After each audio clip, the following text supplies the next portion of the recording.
The brown-haired man with glasses declares his intent to teach his child alchemy to the best of his ability. A brown-haired man wearing an apron insists that the girl is destined to become a legendary chef instead. The gray-haired woman argues that the child should serve nobility to secure a good partner. The three adults stand in a tense circle while the atmosphere becomes heavy with their disagreement. A pink-haired girl peeks cautiously through a lush garden of blooming red roses. The beautiful pink-haired girl with green eyes smiles radiantly as she steps into the light. Television news reports a massive spike in deaths while a phone receives an urgent disaster alert. An ambulance races through the city streets while its loud siren wails into the night. A massive truck collision occurs at a crosswalk amidst a frantic, repeating siren sound. A woman in a brown shirt lies bleeding and unconscious on the gray asphalt. Paramedics rush past the victim while her cracked phone displays a transmigration insurance advertisement. Responders call for a stretcher while frantically checking if the injured woman can hear them. As her life fades, a soft final tap sounds, followed by a quiet beep as she accepts the offer. The short-haired woman in the brown shirt lets out a quick blink in utter confusion as her ID is called. She spins around in her seat, searching for the source of the voice in a shifting world. She finds herself in a crowded, glowing station filled with the energy of a busy terminal. A bright ding sounds as a monitor displays the transmigration assessment results for a different reader. A clerk at a desk congratulates a girl with a red backpack on her easy novel assignment. The girl leaves in a state of pure bliss while the woman in brown watches, stunned. The woman in the brown shirt remains confused about the nature of a transmigration assessment. A winged corgi suddenly appears with a quick, energetic spring to tell her it is her turn. The woman stares in shock as she realizes a small dog with wings is talking to her. The cheerful winged corgi floats amidst sunflowers while holding a small silver laptop. The creature introduces itself as an official assessor from the Transmigration Bureau. The corgi bluntly informs the woman that she has died and arrived in the afterlife. She stands completely frozen, struggling to comprehend the news of her own passing. A heavy gulp sounds as the woman realizes the sudden finality of her previous life. The corgi explains that the gods governing the afterlife are highly interested in story-based content. A brilliant flash of light represents the divine power to create and dimensionalize new worlds. The assessor describes how souls are transmigrated to these fictional worlds created by the gods. The small creature asks the woman if she has a specific genre preference for her new life. The woman hangs her head in silent thought as she considers her response. She looks up with intense determination, requesting to be transmigrated into a childcare fantasy romance. A hot blaze of determination surrounds her as she vows to enjoy a smooth sailing afterlife.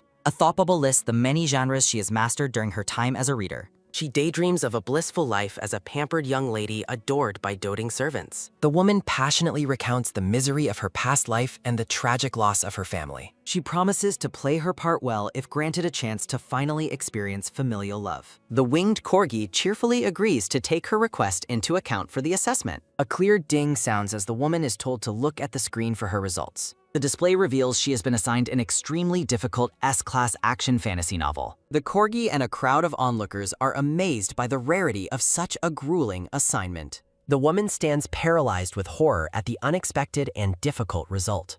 A sense of gloom washes over her as she recognizes the title of the frustrating story. She recalls the novel's ruined world and its protagonist's cycle of endless suffering and death. Memories of the story's negative reviews flood her mind as she despairs over her luck. The corgi reveals that she will be transmigrated as a cute little girl with pink hair. The assessor adds that her role is specifically the daughter of an exploited servant in a manor. The woman mutters that being a random tree would be preferable to this difficult fate. The corgi pushes her toward the gate while she frantically tries to delay the process. The winged corgi assessor reassures the woman about her support system before letting out a sudden, shocked gasp at his laptop screen. A dramatic dun-dun sound echoes as the assessor realizes the brown-haired woman is the first purchaser of a premium insurance package. The winged creature excitedly explains that her rare S-class novel assignment makes perfect sense now that her premium status is revealed. A wave of murmurs and a loud clamor fill the station as onlookers express their intense jealousy over the woman's incredible luck. She questions her mysterious purchase just as the corgi assessor starts the transmigration with a wand and a bright flash.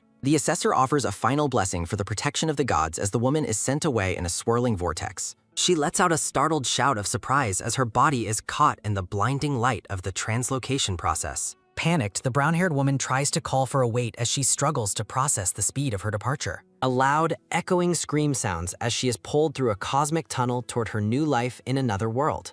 A clear ding sounds as a system notification confirms her premium package benefits over a view of a grand white estate. A pink-haired girl lies unconscious inside a sunlit room, viewed through a window surrounded by lush red rose bushes. A pink status window informs the transmigrator that her actions will be restricted while the mandatory tutorial period is active. The clock on the wall lets out a quiet turn as the system explains how the timeline will eventually reset to match the novel. The girl with the bright green eyes lets out a quick blink as she wonders why her surroundings are so noisy. With a sudden, energetic spring, the pink-haired girl sits up in her bed, looking completely bewildered by her new environment. She stares down at her tiny, pale hands while coming to the heavy realization that her previous life has officially ended. She rubs her cheek while grumbling about the wicked winged puppy that sent her to such a difficult story world. A loud stomp and dash sound as the girl frantically jumps out of her bed to investigate her surroundings. She looks into an ornate mirror and shouts in shock as she confirms her transformation into a cute, pink-haired child.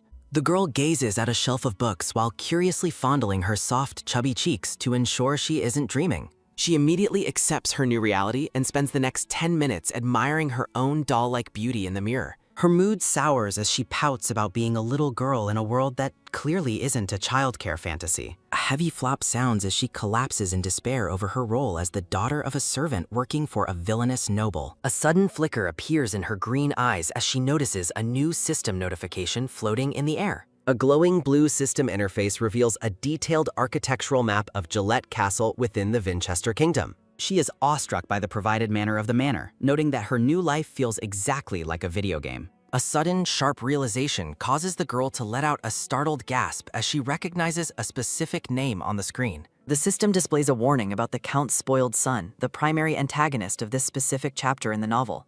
A satisfying palm sounds as she punches her palm, finally remembering the arrogant and incompetent character from the story. She recalls the young lord, a shadowy and prideful figure who sits arrogantly upon a grand, star-decorated throne. Memories of the novel describe how the man bought his knighthood despite having zero talent for swordsmanship. She recalls the story's kind-hearted protagonist, a white-haired man who eventually saved the incompetent noble from certain death. The girl peeks through the window, remembering how the protagonist never asked for a reward despite his heroic actions. She gazes at the massive manor from her window, noting how the noble insisted on dragging the protagonist back to the estate. Looking out at the manor, the pink-haired girl contemplates the frustrating meeting between the gullible hero and the villainous son. She recalls the young lord's betrayal, as he turned his back on the hero immediately after using him like a mercenary. Visions of fire and destruction cloud her mind as she remembers the dungeon burst that devastated the entire county. The girl stares out her window, frustrated by the mild payback the villain received in such a long and grueling chapter. A cheerful chirp-chirp sounds from the birds outside, momentarily breaking the girl's focus on the tragic events of the novel. A formal text box warns that such disasters can occur anywhere, highlighting the real danger of this fantasy world.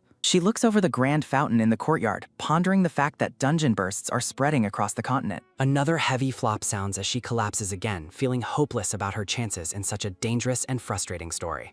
She laments her poor memory, struggling to recall details of the dark romance novel she read years ago in middle school. The pink-haired girl cries out in despair, begging the system administrators to realize that not all transmigrators have perfect memories. A loud crackle and vzz sound as the system map begins to glitch and distort with digital interference. A soft shimmer of pink and blue energy begins to wash over the distorted architectural view of the manor. The girl looks up with a startled expression as the shimmering light begins to coalesce into a new interface. A sudden shwoom sounds as a massive shelf of glowing books appears, identified by the system as the ultimate library. With an energetic spring, she wonders if the administrators actually heard her plea and provided her with a solution. A final ding sounds as the system explains the library contains every book she has ever legally read in her lifetime.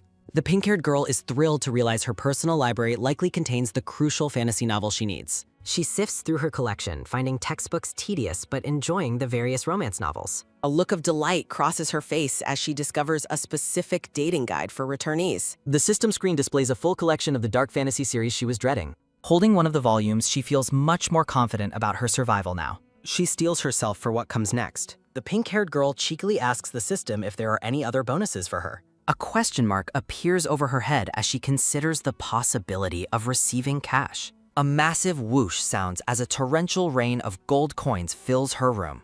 A dramatic da-dun sounds as she sits buried in the sudden, sparkling pile of gold. She is stunned to realize the 120 million in cash is actually her own death benefit. A sudden thought causes her eyes to widen with greed.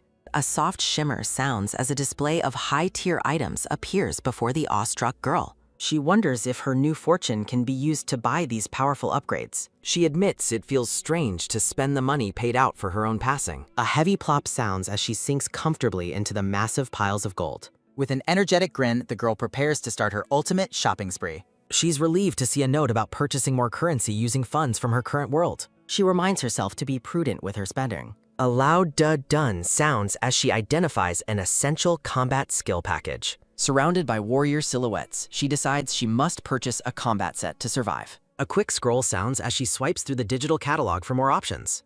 Another dun sounds as she spots a blessing that doubles skill experience gain. A sharp ding sounds as the system denies her purchase, much to her confusion. A brilliant golden star represents a legendary growth blessing that is currently not for sale. A formal notification describes the massive 5-fold boost to skill experience provided by the blessing. The pink-haired girl gasps, realizing she received a priceless limited item through her insurance. A steady badum sounds as she lists her survival tools and hopes for the best. She sits in silence, reflecting on the grim reality of the world she now inhabits. She acknowledges the critical importance of the protagonist's recurring life cycles. A thorny hourglass represents the agonizing repeat of time for the story's hero. The narrative recounts how the protagonist is constantly betrayed and hunted like prey by those around him.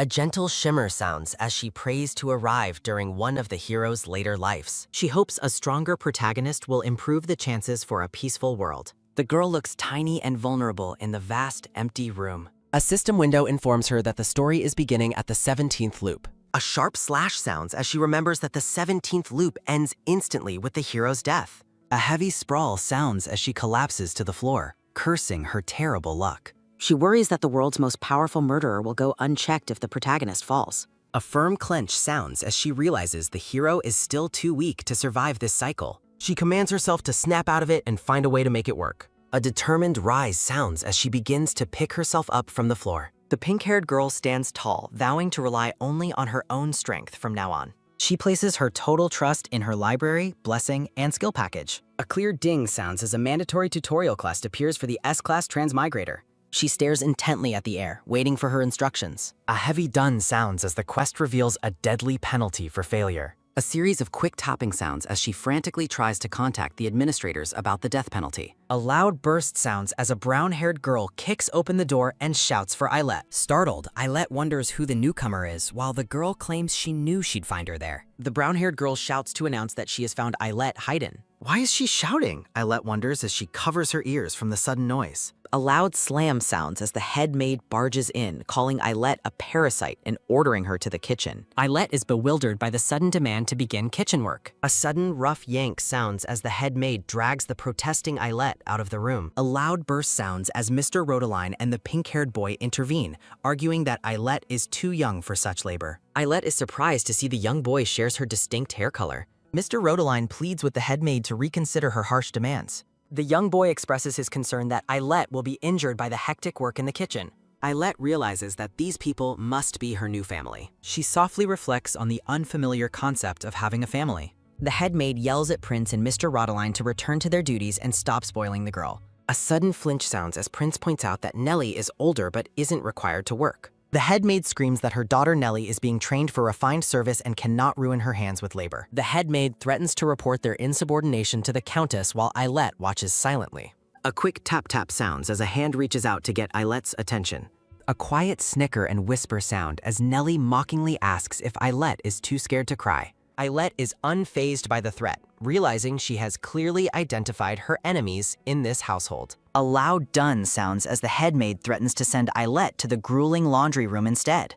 Mr. Rodaline is horrified, explaining that the extreme heat and labor in the laundry room exhaust even the strongest servants. A firm step sounds as Eilette interjects, telling everyone there is no need for further conflict. Eilette cheerfully agrees to help in the kitchen, determined to clear up the current mess. She resolves not to let her family suffer, even though she doesn't truly know them yet. With a bright and confident smile, Eilette declares that she will perform her tasks perfectly. A notification explains that the item shop offers a variety of useful non-combat skills. A system window displays a non-combat skill package available for purchase for 2 million cash. Eilette is empowered as she successfully unlocks several high-level culinary and kitchen maintenance skills. A determined look fills her eyes as she prepares for her first task. She decides to give the new challenge her best effort. A loud splash sounds as fresh broccoli is washed in a bowl of clear water. A series of quick chop and slice sounds as Ailette prepares vegetables with professional precision. The other kitchen staff stare in stunned silence at the young girl's incredible efficiency. A triumphant ta-da sounds as Ailette proudly presents a bowl of perfectly prepped carrots and broccoli.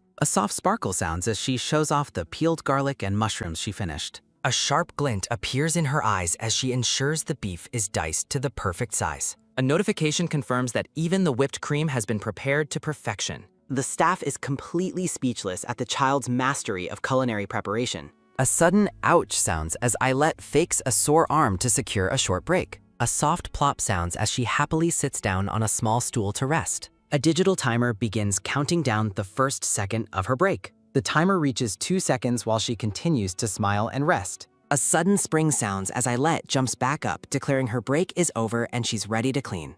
A quiet whisper sounds as the staff wonders how she can be so skilled and tireless. A gleeful hee-hee sounds as Ailette realizes the hard labor is providing her with a steady stream of experience points. The staff continues to watch the girl with growing curiosity and awe. A sudden, proud realization causes the staff to declare how adorable the young girl is. The kitchen workers shower Ailette with compliments, amazed by her talent and knowledge of ingredients. A cheery background contrasts with the head maid's growing frustration as her plan to punish Ailette fails. A quick tsk sounds as the head maid realizes she can't scold the girl for doing a perfect job. An older cook calls out to Ailette while the head maid watches with a suspicious and disgruntled expression. A heavy dun sounds as a kitchen worker asks the pink-haired girl to taste the cream stew. The kitchen staff is shocked because the head chef takes so much pride in her work. A horrified look crosses the head maid's face as the staff explains the head chef never lets anyone else taste her cooking. The head maid yells at Pisha, saying it's ridiculous to let a child taste the food, while the cook calls out to her. The blonde head chef looks at the head maid and tells her to get out of her workspace and go do her own work.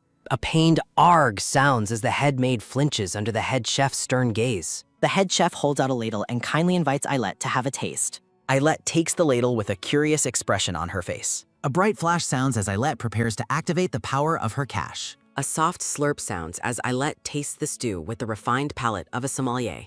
Ailette suggests that the stew needs a bit more flavor and recommends adding crushed pepper. The head chef listens thoughtfully with her arms crossed over her apron. A gentle smile spreads as a small grin appears on the head chef's face. The head chef looks at Ailette and asks if she would like to learn how to cook. A surprised murmur sounds as the staff discusses how the strict head chef just offered to take a disciple. Ailette realizes she cannot let this golden opportunity slip through her fingers. With an innocent look, Ailette says that she guessed she could learn to cook. Ailette is thrilled, realizing that this new task will provide her with tons of experience points. She looks over at the head maid and realizes one more important detail. The head maid is enraged, realizing that her attempt to punish the girl only paved the way for her success. A heavy stomp and a humph sound as the head maid storms out of the kitchen in a huff. The head chef tells Ailette to arrive by 7 o'clock tomorrow, while a staff member notes the exception being made. A bright beam sounds as the joyful pink-haired girl salutes and says, "Yes, ma'am." Warm sunlight streams through the window. The kitchen staff tells Ailette to take it easy and offers to finish her work so she doesn't wear her arms out.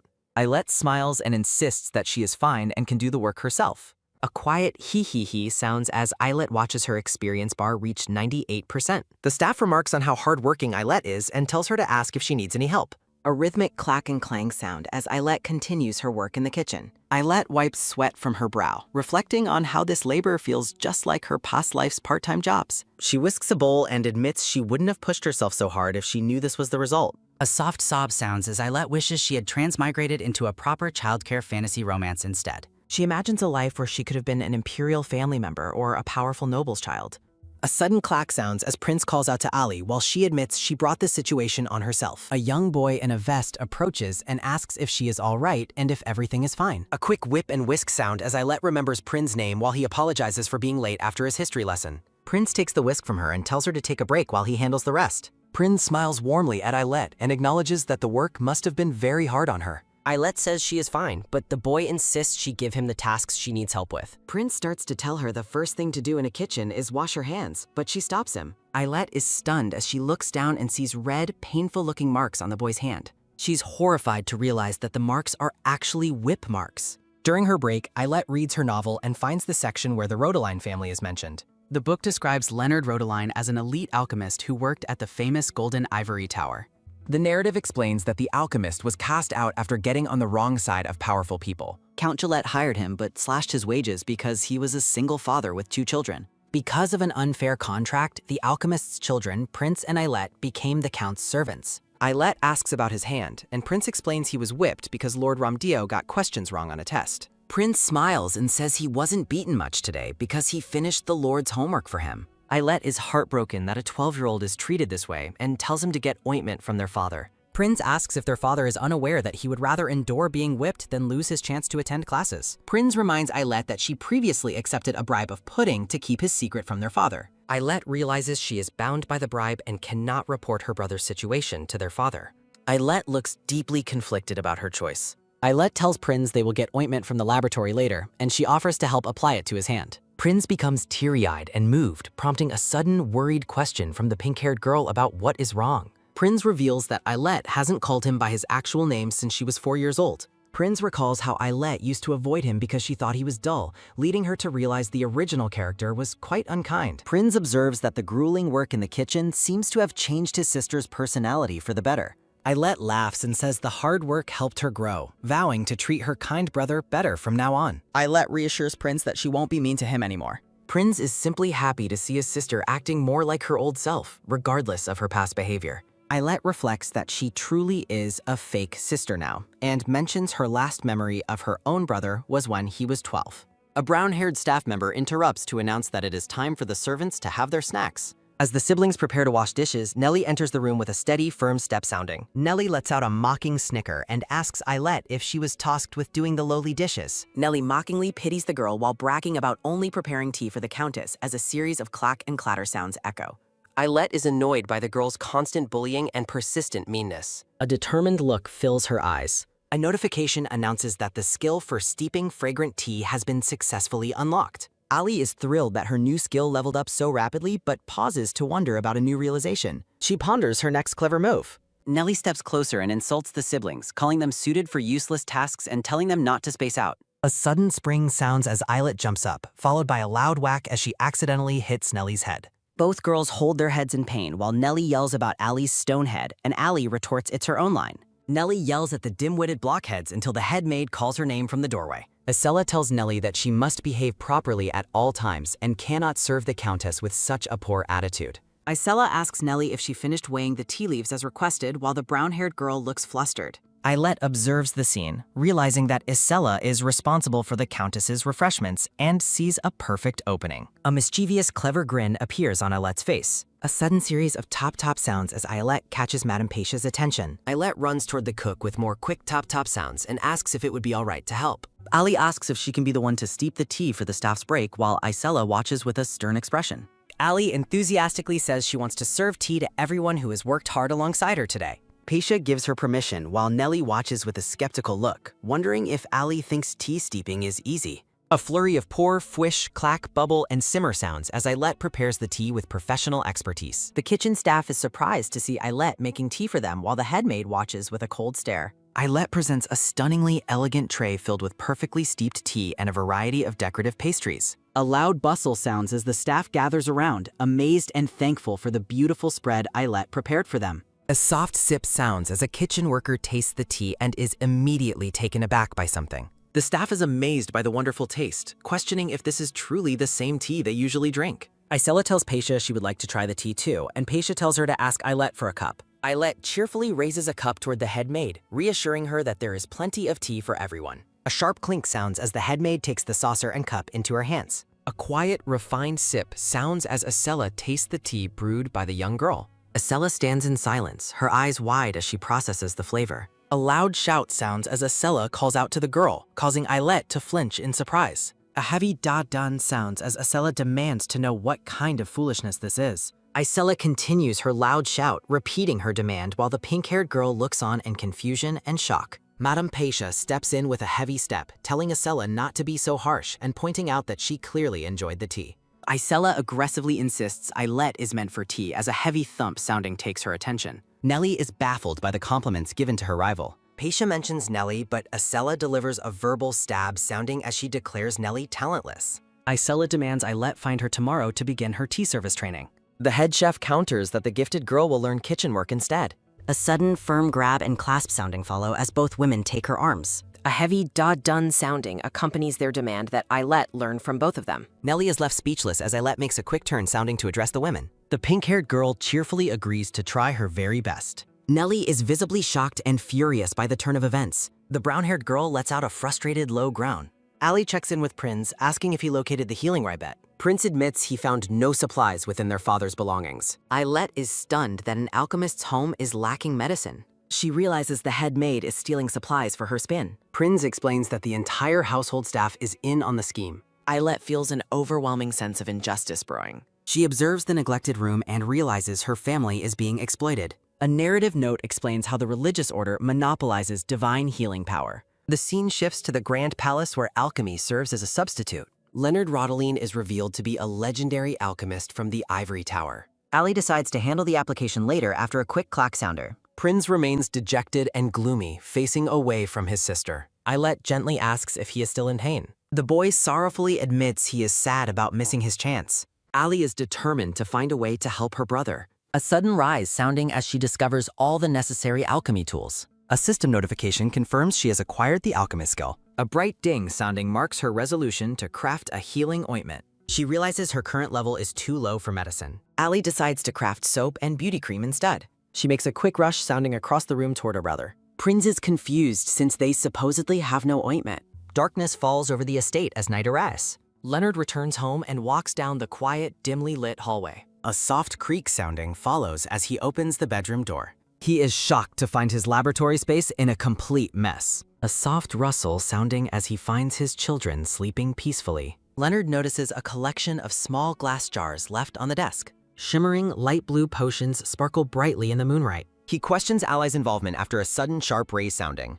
A note from Ailette explains the potions are intended as strategic gifts. Leonard realizes his daughter is thinking ahead to secure the Countess's favor. He remains skeptical that the young girl crafted these entirely alone. A sudden pop sounding follows as he opens a bottle to verify the quality. He tests the liquid with a gentle rub sounding across his skin. Leonard is instantly stunned by the incredible effectiveness of the craft. He admits the beauty potion is of professional quality. A sudden turn sounding as he feels an immense wave of pride. Leonard decides to personally begin Ailette's alchemy training the very next day. Sorrow hangs heavy during the funeral. Relatives argue about whether to send the girl to an orphanage or leave her to die. Heartbreak fills her red-rimmed eyes. A sudden heavy step sounding interrupts. Her uncle tells her to get up, stating she will be staying with him and her aunt from now on. A solitary white flower sikvalem. Quiet sob and sniffle sounds echo. A pillow hits her with a whack sounding. Her cousin yells for her to keep it down because the noise is keeping her awake. The cousin calls her a leech and an annoyance before a door shuts with a slam sounding. The once vibrant flower begins to wither. Her uncle claims they are struggling financially and tells her not to expect any support from them. The girl dejectedly accepts the situation. Years pass as she grows older. The family returns home with shopper's giggle sass. She asks if they will eat, sir. Her uncle turns with a cold dismissal. They return from another shopping trip. She asks about dinner, but her uncle repeats that they have already eaten. A door shuts with a slam sobbing. A lonely clack sounding during dinner. She wonders why they dine out if they are struggling to make ends meet. A savings passbook lands with a smack sobbing. Allie confronts them, accusing them of stealing her father's death benefits, the accident settlement, and the house proceeds. Her uncle calls her a little ingrate. Her aunt tells her shame on her. They demand she get out of their house immediately. Isolation sets in on the bench. Allie cries out for her father. She recalls her happy, lost family. Loneliness remains her only companion. She calls for her mother despairingly. Allie begs them not to leave. Grief echoes among the falling leaves. A warmth takes hold of her hand. Allie wakes with groan and moan sounds as Leonard comforts her, explaining she was only having a nightmare. Her green eyes flutter with a blink summing.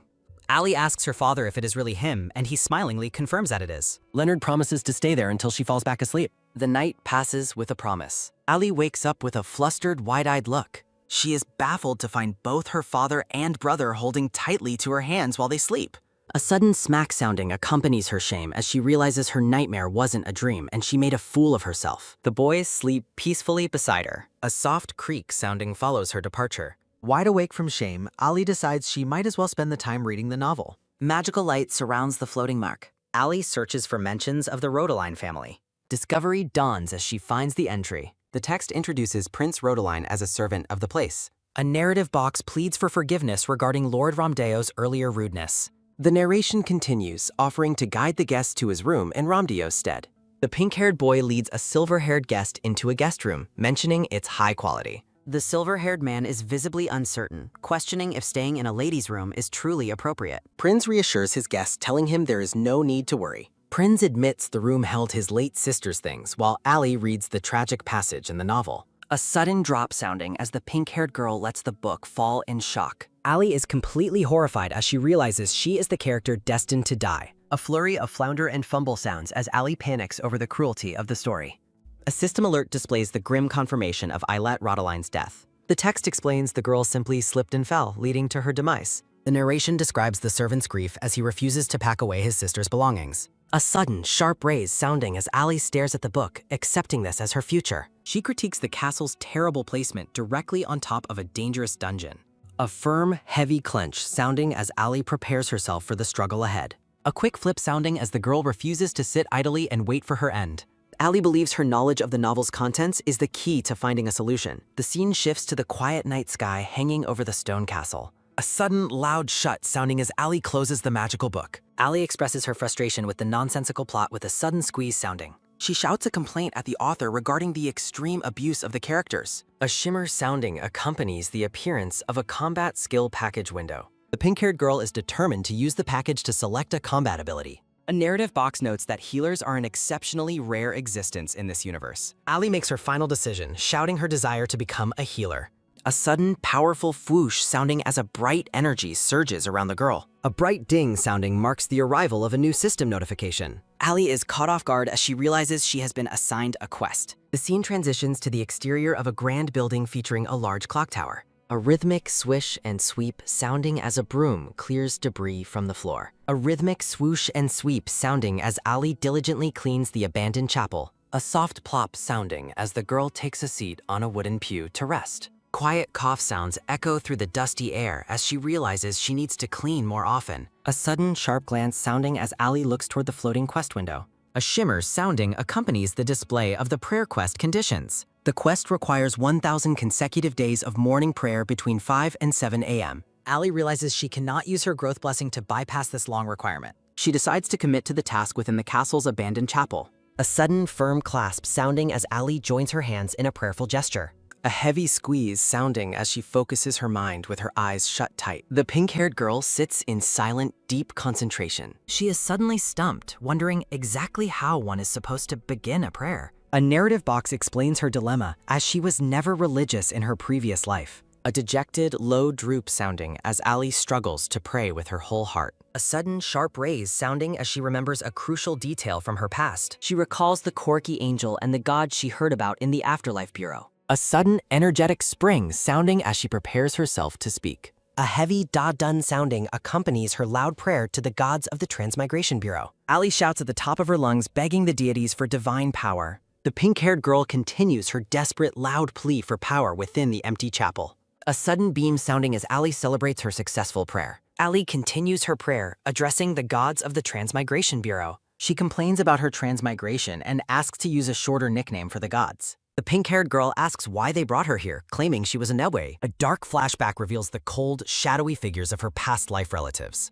A heavy squeeze sounding as Ali admits her previous life wasn't very happy. She rants about her greedy relatives stealing her family's inheritance and insurance money. A system notification shows prayer progress at 60% while she reflects on her regrets. Ali looks down thoughtfully as she considers her situation in this new world. She expresses genuine gratitude for having a caring family in her current life. She notes how Leonard and Prince remind her of her lost family members. Ali feels deeply embarrassed by her own emotional outburst. A quick peek sounding as she checks the progress bar, which has reached 90%.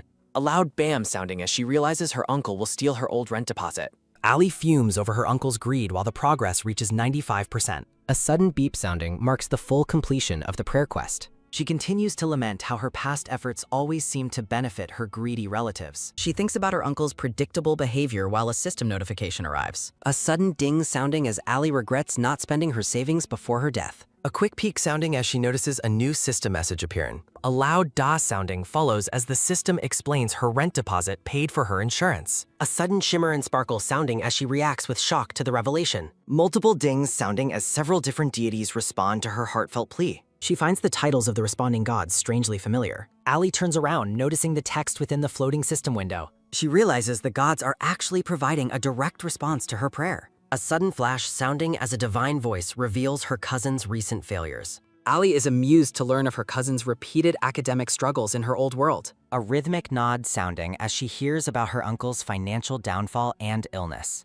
She feels relieved and notes that the interested god seems quite friendly. A sudden ding sounding as the system notes a god's cautious behavior toward her. Allie wonders why a divine entity would feel cautious in her presence. She recalls a news broadcast about the crisis that led to her transmigration. The system explains her death was a mistake caused by a technical bug. She is left completely speechless by the reveal of the divine system error. A soft plop sounding as the pink-haired girl dejectedly accepts her fate. Allie asks for immense strength to defeat the final boss as compensation for the error. She gives an enthusiastic thumbs up while praising the creator of the universe. She is surprised by the sudden, overwhelming enthusiasm from the divine entity. The system announces that she has become the god's very first follower. A sudden flash sounding as a massive pillar of light descends upon her. Allie looks stunned by the overwhelming and radiant display of divine power. She is bewildered by how quickly the situation is escalating around her. A sudden ding sounding marks the arrival of several new system notifications. She realizes she has gained incredible advanced divine skills and the god's favor. The pink-haired girl sits alone within the quiet, sun-drenched chapel. A sudden ray is sounding as she wonders about the significance of what just happened.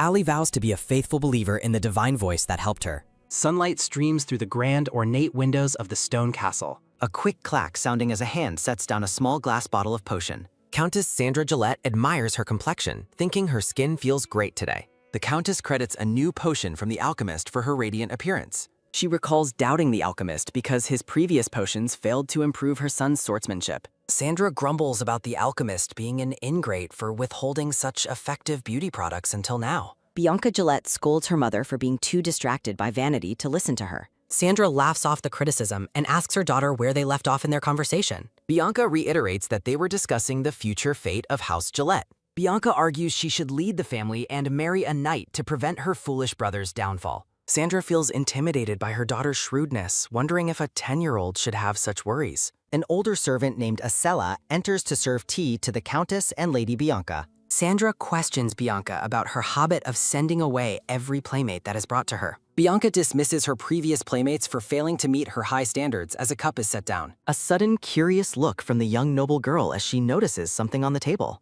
Bianca finds the served dish to be an incredibly peculiar choice for a dessert. Isela explains that the dish is apple soup made by the alchemist's young daughter. Acela praises Allie's dessert-making talent, while a chibi Allie celebrates her success in the kitchen. Sandra is instantly won over by the exquisite and perfect flavor of the soup. The Countess orders that Allie be rewarded with plenty of snacks for pleasing her so well. Bianca is surprised to hear her mother mention the existence of beauty potions. Sandra admits she never realized potions could be used for cosmetics as well as healing. Bianca wonders why a rigid alchemist like Leonard Rodeline would suddenly begin making beauty potions. Isela mentions that Allie also made high-quality soap for the servants, which their father was proud of. Bianca calls out for the headmaid's attention with a serious expression. The dark-haired girl demands to know exactly where the alchemist's daughter is located right now. The scene shifts to the bright garden where rows of cabbages grow near a wooden cart. Allie smiles while picking tomatoes, thinking about how pretty and ripe they look. She laments having to perform manual labor even in her new life in the afterlife.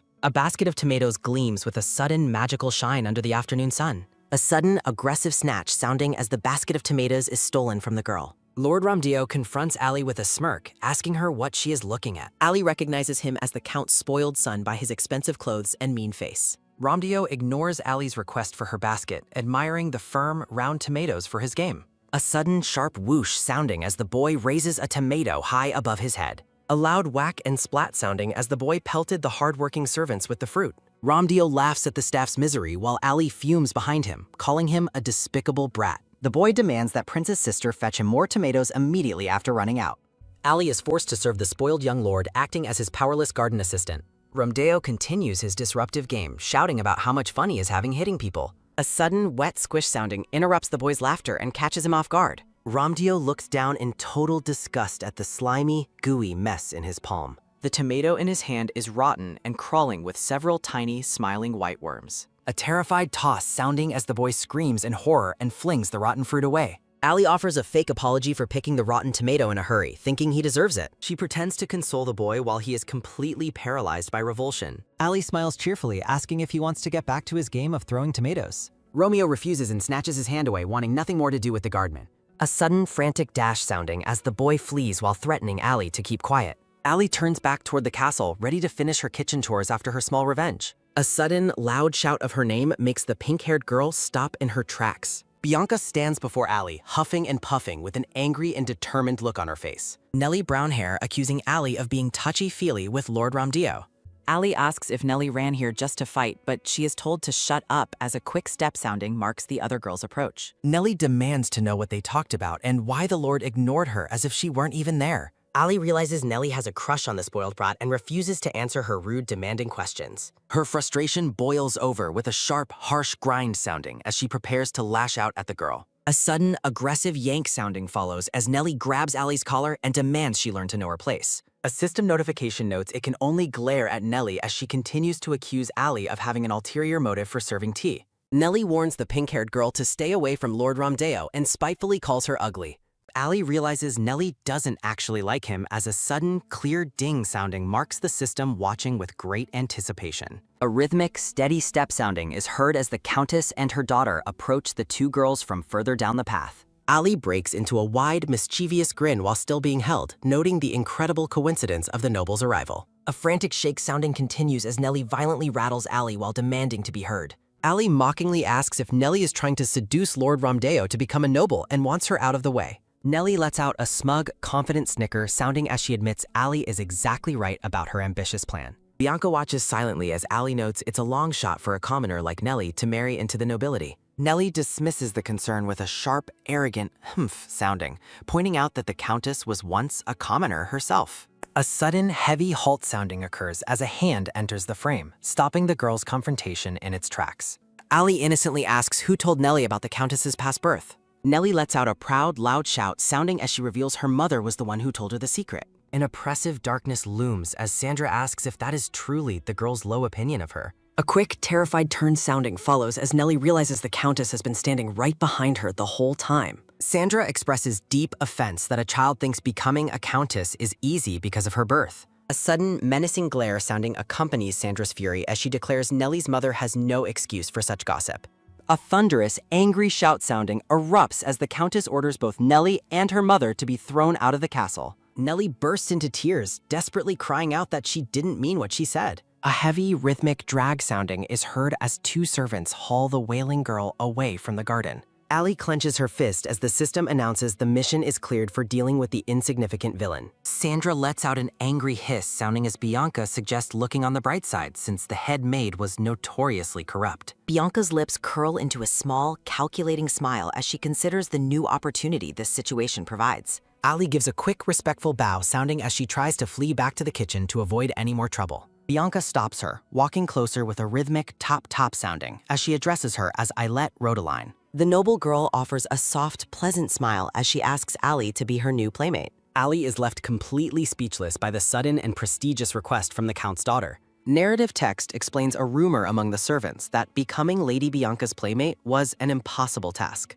Many relatives were invited to play, but every one of them ran away in tears within 3 days. The servants speculated that the cold girl was a bully who terrified her companions. In reality, Bianca never hated them and desperately wanted a genuine friend to play with. Bianca stares at her book, hoping her new companion won't run away like the others before her. She just wants a smart friend with similar interests, claiming she is more lenient with them than with a future groom. A portrait shows Allie looking back over her shoulder with a warm and gentle smile. Nellie recalls with horror how Allie got her mother sacked while maintaining a perfectly innocent face. Bianca thinks Allie's smile won't deceive her before a sudden, quick knock sounding comes from the door. Allie enters the room with a slow, heavy creak sounding, politely greeting Lady Bianca. Bianca greets Miss Ailette with a calm and welcoming expression. A heavy, solid thud sounding follows as Bianca sets down a stock of books, declaring they will spend the time reading.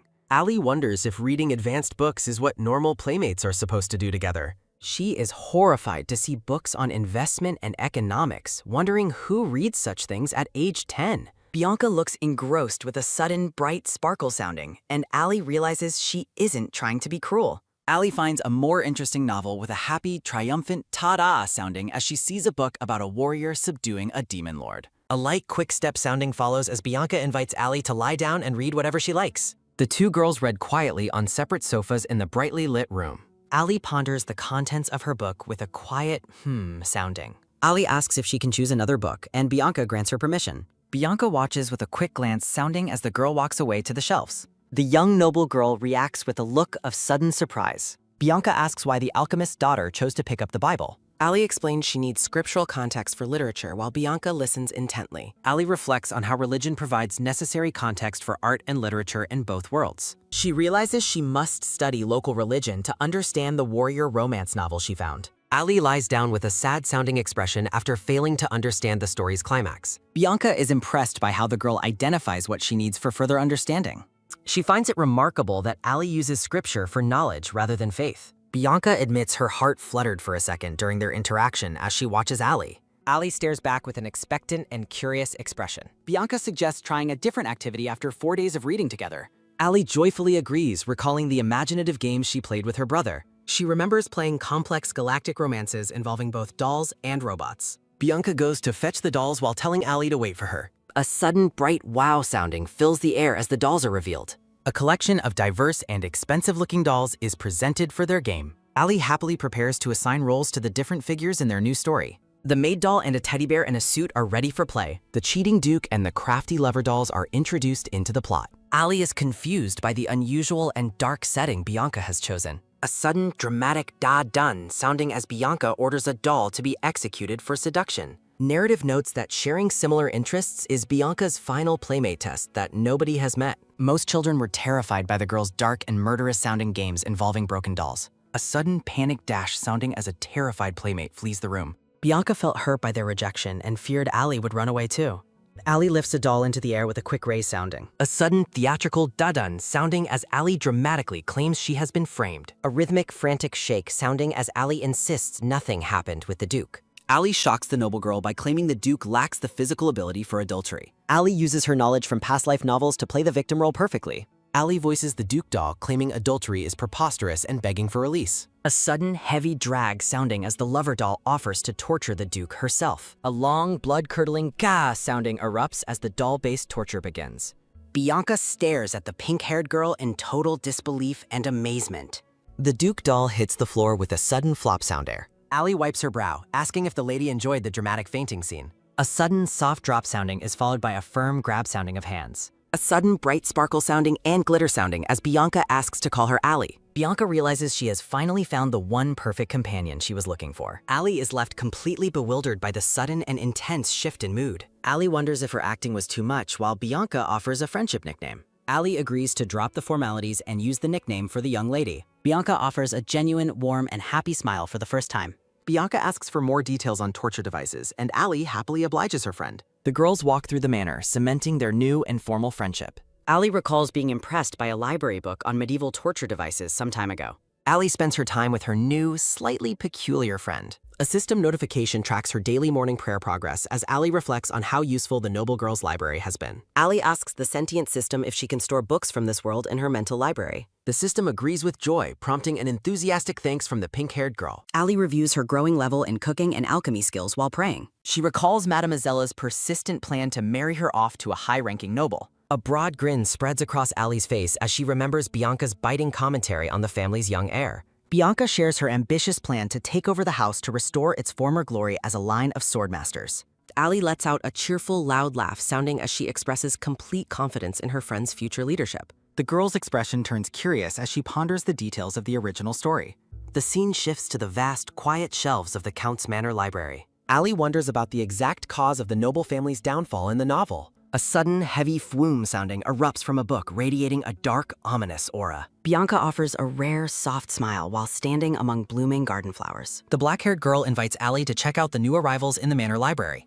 Allie is touched that Bianca waited to explore the books together. The two girls head toward the library doors with light hearts. They enter the massive, multi-level library filled with thousands of ancient volumes. A slow, sharp creak sounding echoes as the girls push open the heavy wooden doors. Allie gasps in awe as Bianca offers to be her personal guide through the shelves. Bianca confidently notes her familiarity with the vast collection. An oppressive, heavy loom sounding fills the air as the library atmosphere suddenly shifts toward darkness. Bianca pauses with a puzzled look, sensing an unnatural change in the environment. She dismisses the unease, focusing on finding specific books about dungeons for her friend. A rhythmic, steady step-step sounding marks their progress deeper into the dark, narrow aisles. A quick, light step sounding follows as they move past rows of leather-bound books. The girls continue walking into the shadows of the seemingly endless hallway. A sudden, sharp halt sounding occurs as Bianca stops in front of a particular section.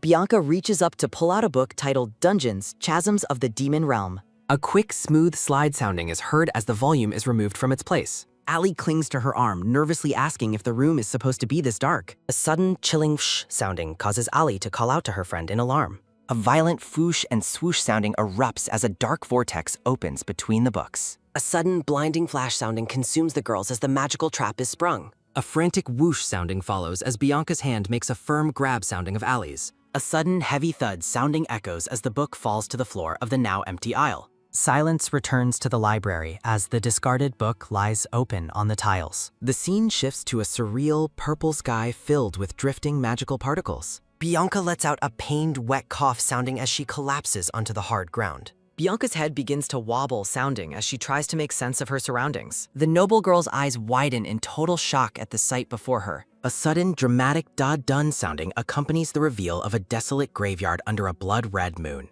Bianca trembles, unable to comprehend how they were transported from the library to this place. Allie breaks into a cold sweat as the terrifying reality of their situation begins to sink in. A system notification confirms they have entered an A-class dungeon hidden beneath the castle. A memory of her brother reveals the tragic fate of the girl who previously entered this sealed dungeon. Allie is struck by the horrifying realization that today is the day she is scripted to die.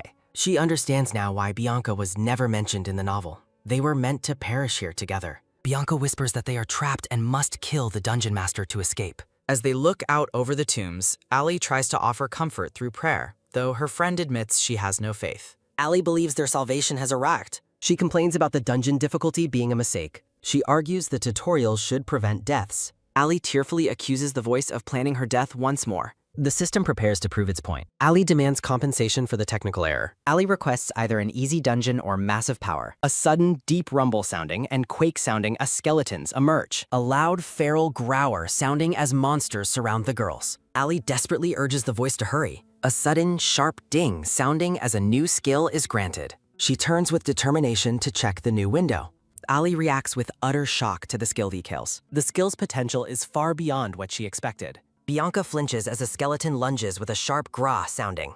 Allie promises to protect Bianca from the threat. Bianca tearfully vows to keep Allie safe as well. A dark, swirling shwoom sounding a sinister laughter fills the air. The master of the dungeon, necromancer Artemen, reveals himself. The demon asks if they were sent to sacrifices. Bianca is stunned by the demon's question. The demon master watches them with glowing eyes. Bianca offers 100 children in exchange for their freedom. Artemen agrees but demands Allie stay as his prass. Bianca refuses and increases her offer despite his distrust. The demon mocks her, expecting betrayal or deception. He sneers, sounding and snickers sounding, telling Bianca to abandon her friend. Artemen commands them to fight like insects for his amusement. A firm, comforting squeeze sounding as the girls hold hands. Bianca chooses to stay behind to protect Ai. Bianca declares that Allie is her cherished friend. Allie is deeply moved by Bianca's selfless confession. Bianca's hand lets out a soft quiver sounding. Bianca tells her to leave as she turns away.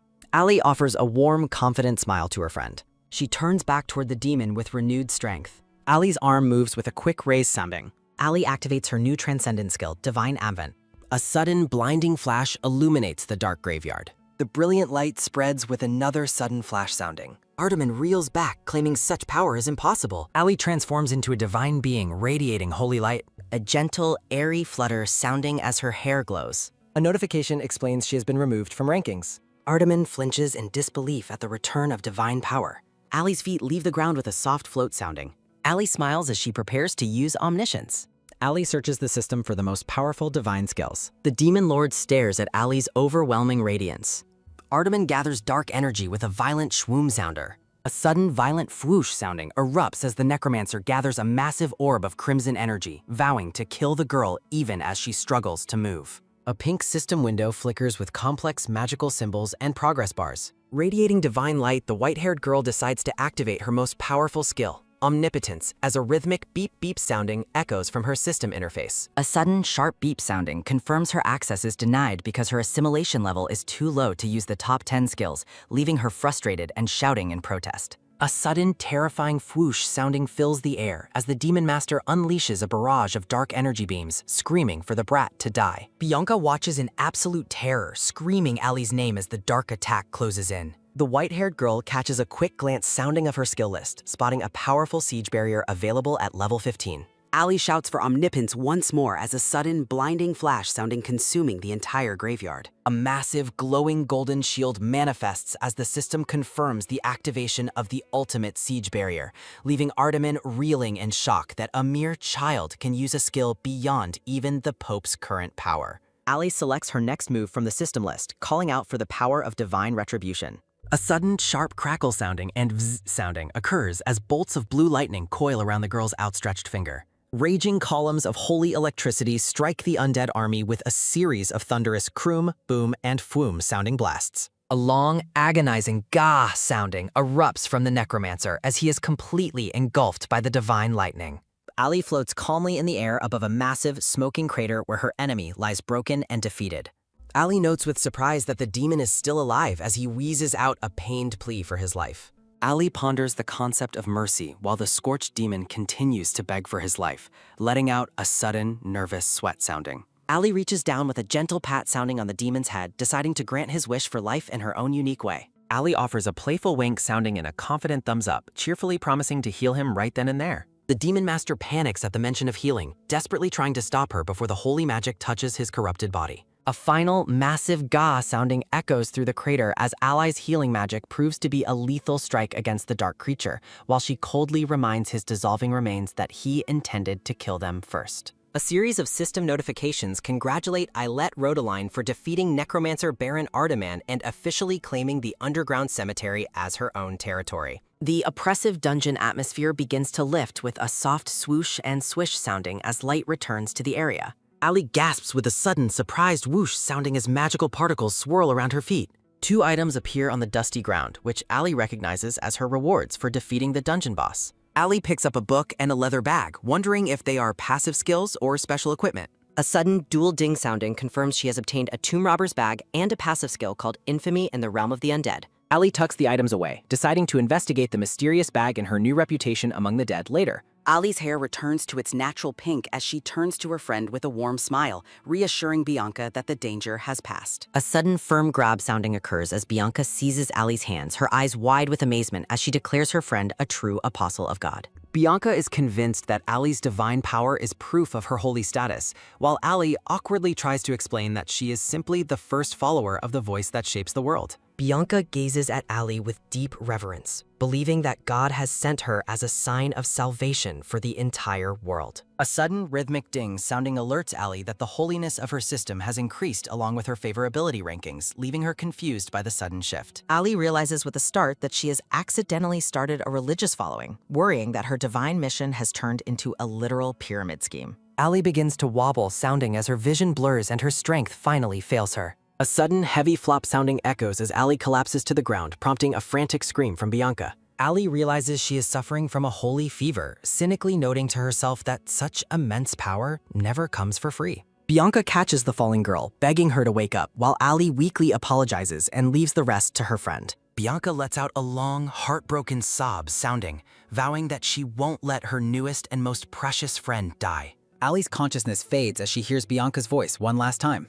A sudden soft flop sounding marks the end of the battle as the girl drifts into a deep sleep under a clear sky. A sudden rapid dash sounding and sprint sounding of boots echoes through a distant grand hallway. A sudden collective murmur sounding rises among a group of priests as they sense an intense arrival of divine energy. A magnificent glow sounding and shine sounding emanates from the grand cathedral's altar as the clergy declares that God has finally descended upon the land. The elderly priests celebrate with a sudden, joyful wow sounding, believing their century-long wait for a prophecy has finally ended. A young priest reports that the divine advent occurred in the Winchester Kingdom rather than their own Holy Land, sparking intense curiosity among the leaders. The high priest orders a search party to be gathered immediately to rescue and consecrate their new saint from the land of unbelievers. A mysterious hooded boy with silver hair watches the commotion in silence, his eyes fixed on the distance. A rhythmic, steady step sounding carries the silver-haired boy away as he cynically notes that the church is making a fuss over the very thing they once called their only hope. The boy tells his dark-haired companion that he plans to leave the order for a secular life, while his friend wonders if the religious leaders will ever actually let them go.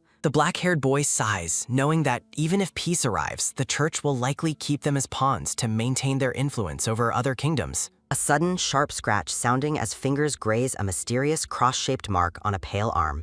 Two priests in white robes watch from a distance, with the black-haired one mocking how the former favorite of God must be green with envy over the appearance of the new saint. The silver-haired boy offers a calm, knowing smile, sounding warned that such jokes about the 7 deadly sins could lead them into serious trouble. Irritated by his patronizing tone, the black-haired priest is told by his companion to let it go, noting that such behavior is exactly why he is so favored by their strict religious order. The two companions walk away, with the brown-haired one grumbling that they only have to tolerate him because they lack a skilled tank or healer on their team. A sudden firm press sounding as the silver-haired boy grips his marked arm, thinking to himself that their loose talk really could put them all in danger. Deep within the cathedral, the altar radiates an overwhelming light that feels entirely different from the order's usual power, leading many to believe that the true saint has finally appeared. A sudden, heavy, lean sounding occurs as someone rests their hands on a stone surface, desperately wondering who this mysterious new presence could be. The silver-haired boy stares into the distance with intense focus, his mind filled with a single, burning question about the identity of the person who manifested such light. Amidst a backdrop of soft flowers, his thoughts linger on the unknown figure as he quietly asks who they really are.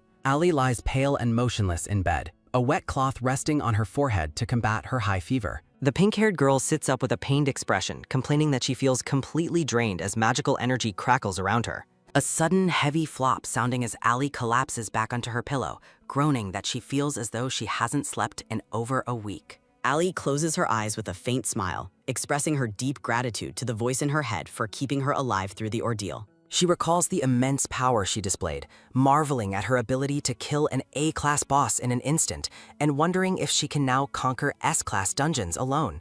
Ali lets out a joyful hee-hee sounding while rolling around on her bed, absolutely delighted with the incredible potential of her divine advent skill. Her expression turns thoughtful as she realizes she must find a way to grow stronger through her own efforts rather than relying solely on borrowed power. Looking out the window at the bright sky, she vows to train and prepare herself to survive in this world without having to depend on any preordained protagonist. Ali lies on her bed, skeptically comparing the world's faith conversion system to a literal pyramid scheme. A sudden sharp clack sounding from the door startles the girl, causing her to sit up in surprise. Bianca enters the room with wide, expressive eyes, shouting with relief that her friend is finally awake. A sudden rapid dash sounding as Bianca rushes to the bedside, asking Ali how she's feeling after her long collapse. Ali explains that she is fine now that the system penalty has been lifted, but she quickly corrects herself when Bianca asks for clarification, saying she just needed a long sleep. Bianca gazes at her with deep concern, confessing that Ali had been unconscious for 2 full days, and she was terrified for her life. Ali offers a small, appreciative smile while realizing that Bianca has even begun studying medical books just to help her. Recent events lead Ali to a profound realization about the world she now inhabits. Bianca counts on her fingers while listing the essential nutrients Ali needs, showing how much she truly cares for her only friend. A heavy leather-bound book with a gold cross sits on the desk as Ali reflects on the need to protect the souls of those in this world. While walking through the garden, the housemates encourage Ali to take a break from her chores and enjoy some sweets to recover from her fatigue.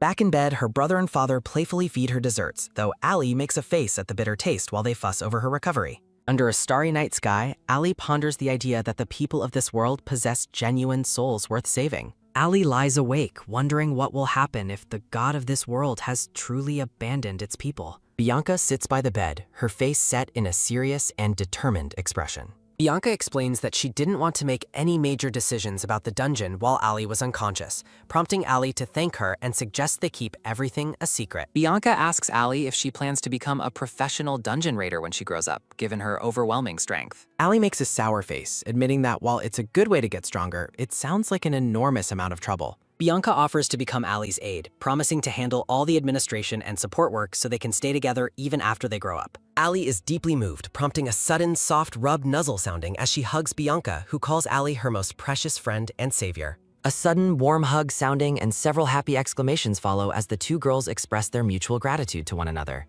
A sudden, quick scribble scritch sounding as Bianca takes notes, promising to have the librarian order more books so they can study dungeon mechanics together. Bianca asks what they should do with the cemetery dungeon, while Allie explains that they have two main options after a boss is defeated. Allie details how they can either leave it open to gather resources since the difficulty has dropped, or permanently close and destroy it if it's too dangerous or empty.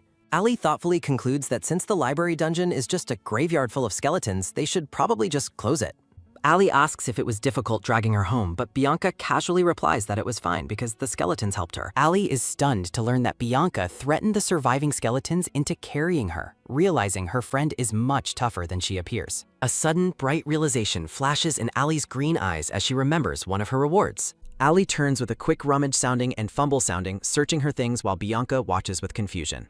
With a triumphant smile, Allie declares that she has finally found the item she was looking for. Allie holds up a dark, ornate book as a system window identifies it as her new passive skill, Infamy in the Realm of the Undead.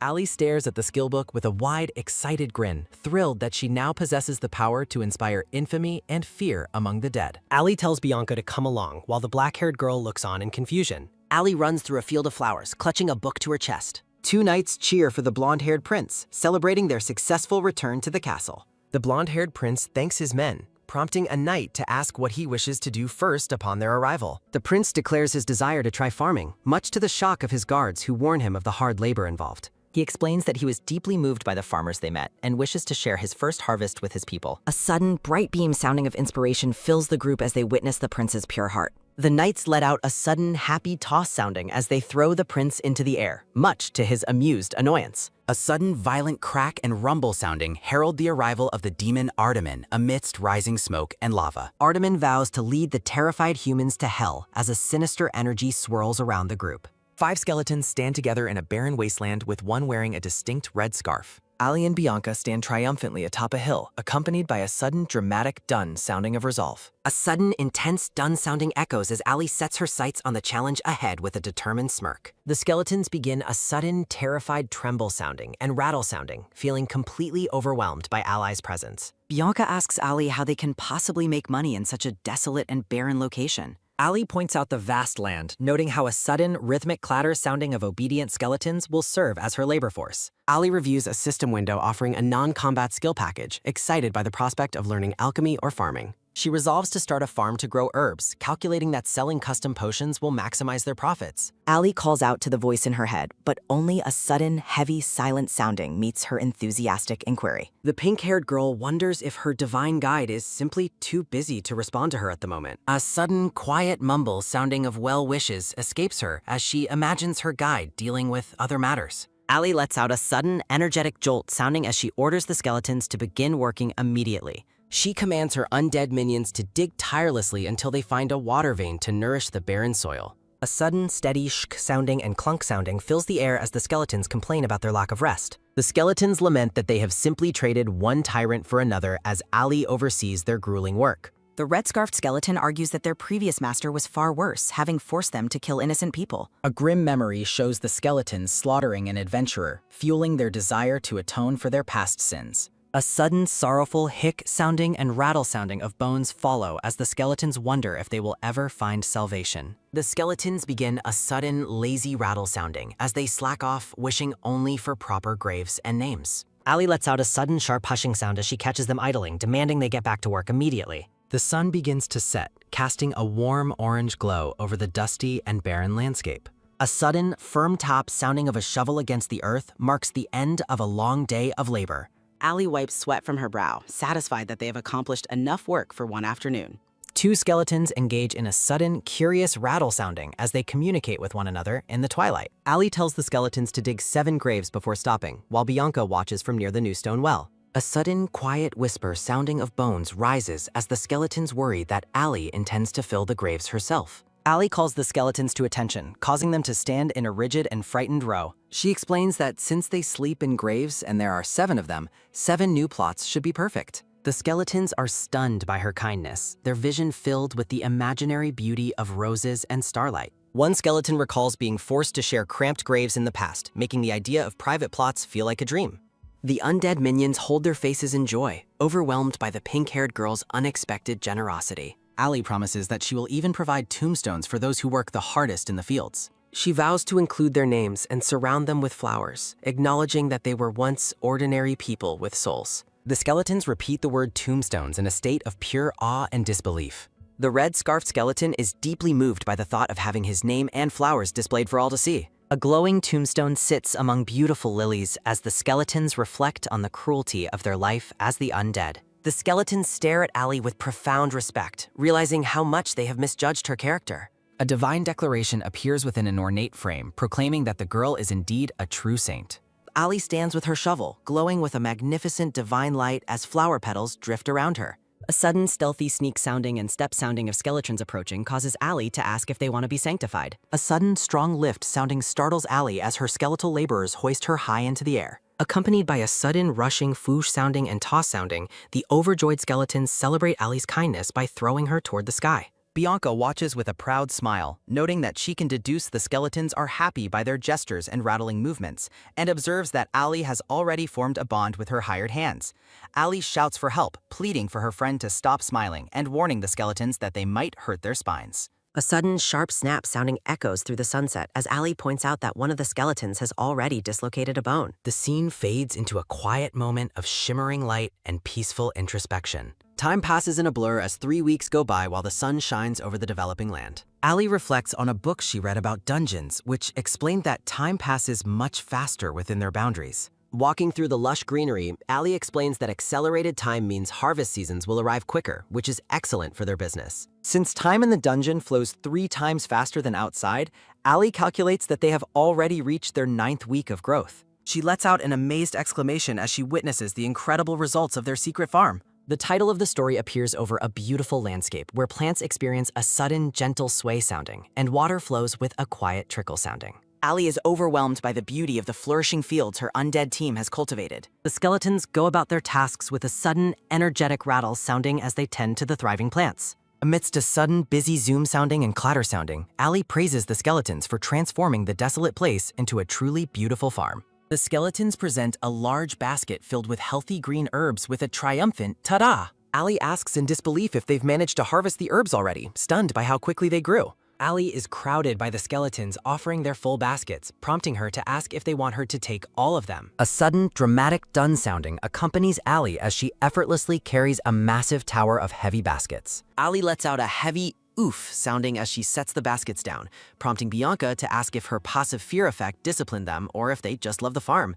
Bianca then asks how Allie plans to carry all the produce back. With a sudden, quick flip sounding of her bag, Allie tells Bianca that where there's a will, there's a way, and asks for everyone's attention. Accompanied by a sudden, magical fwish sounding, Allie demonstrates how the large basket disappears completely into her small bag. Allie explains that the bag is another reward from defeating Artemin, earning a sudden, appreciative clap sounding from Bianca, who asks how she did it. A system window identifies the item as a tomb robber's bag, which contains a massive subspace for bulky items and eliminates all perceived weight. With a sudden, light tap sounding of her feet, Allie resolves to turn the herbs into potions, while Bianca promises to set up a distribution company. Allie is surprised Bianca wants to distribute them directly, but the black-haired girl explains she can do better than established merchants and asks if Allie wants to see her business plan. Allie is impressed by Bianca's plan, happy that it allows her to focus entirely on brewing her potions. Allie thinks about how she might have failed to transmigrate into a peaceful novel about childcare.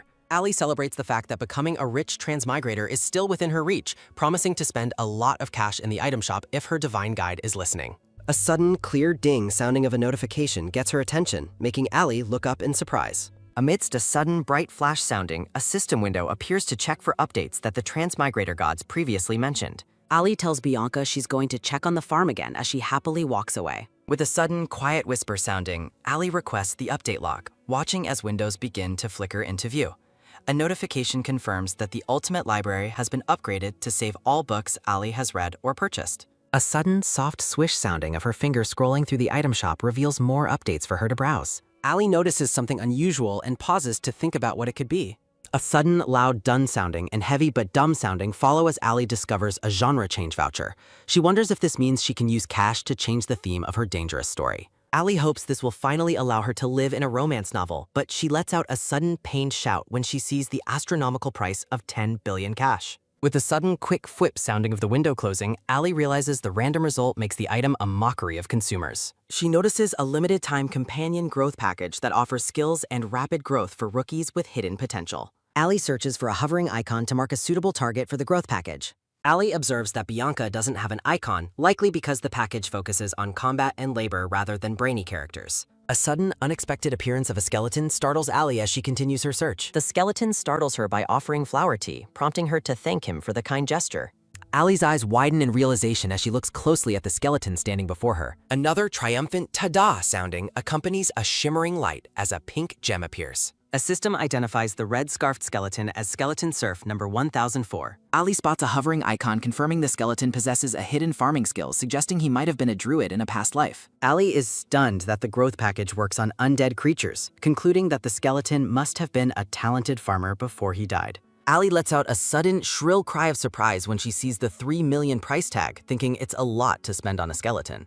Despite the cost, the skeleton begins to glow with a magnificent divine light as the upgrade takes effect. Ali flashes a determined grin at the skeleton, asking if he knows his task and feels certain the investment is worth it as he gives an obedient nod. Accompanied by a sudden blurring zoom sounding, the red scarf skeleton dashes across the farm with incredible speed. Amidst a sudden rapid pluck sounding and stack sounding, the skeleton harvests herbs and organizes boxes with superhuman efficiency. Watching from the side, the black-haired girl notes that the skeleton is working very efficiently all of a sudden, and Ali agrees.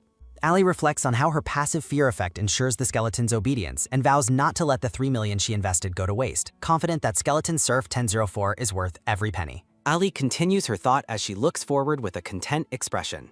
Accompanied by a sudden busy dig sounding and pot sounding, the red-scarfed skeleton tends to the plants with joy and vigor. The scene shifts to the interior of a grand estate where 2 maids are busy cleaning the polished hallways. Further down the hall, several other servants gather to talk and go about their daily duties. Ali looks out of a window at the other workers, thinking to herself that the special growth package isn't for everyone. Ali walks through the corridor, contemplating the logic of finding the right target for her investment. She stops and looks out another window, realizing how difficult it is to find people with hidden potential among supporting characters. A sudden sharp dun sounding and notification chime accompany a shimmering pink gem icon. Ali's eyes widen as she points excitedly at a pink-haired boy standing outside, stunned to see he has an icon over his head. With a sudden, firm press sounding of her hands against the glass, Ali watches as a system window flickers over the boy. Ali stares in awe, realizing that the boy's hidden skill is absolutely amazing. Accompanied by a sudden loud clack sounding and burst sounding, Ali throws open the doors and calls out to the boy.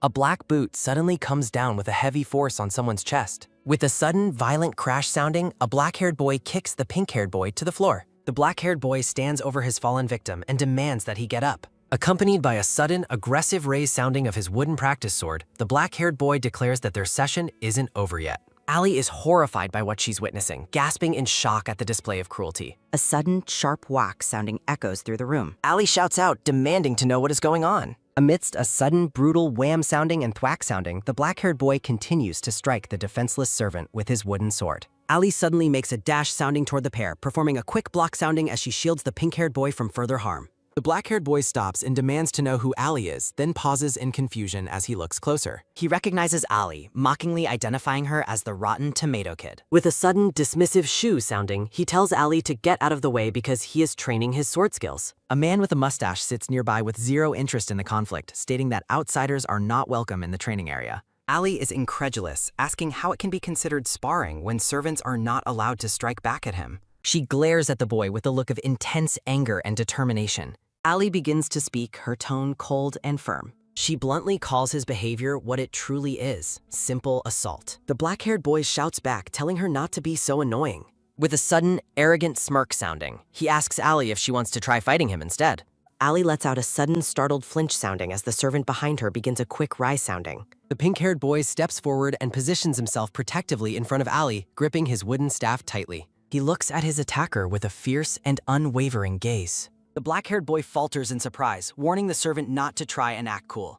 Accompanied by a sudden, aggressive swish sounding of his practice sword, he challenges the servant to see how long he can last. He suddenly lets out a startled stumble sounding as someone calls out his name. A sudden, dramatic dun sounding follows as the black-haired girl appears in the doorway, demanding an explanation for his undignified behavior. Allie and the boy turn as the girl performs a quick rush sounding toward them, asking Allie if she is all right. The black-haired girl turns and delivers a piercing glare at the boys. Amidst a sudden, heavy dun sounding, the girl asks her brother when he will stop acting like an uneducated child, leaving him speechless and groaning.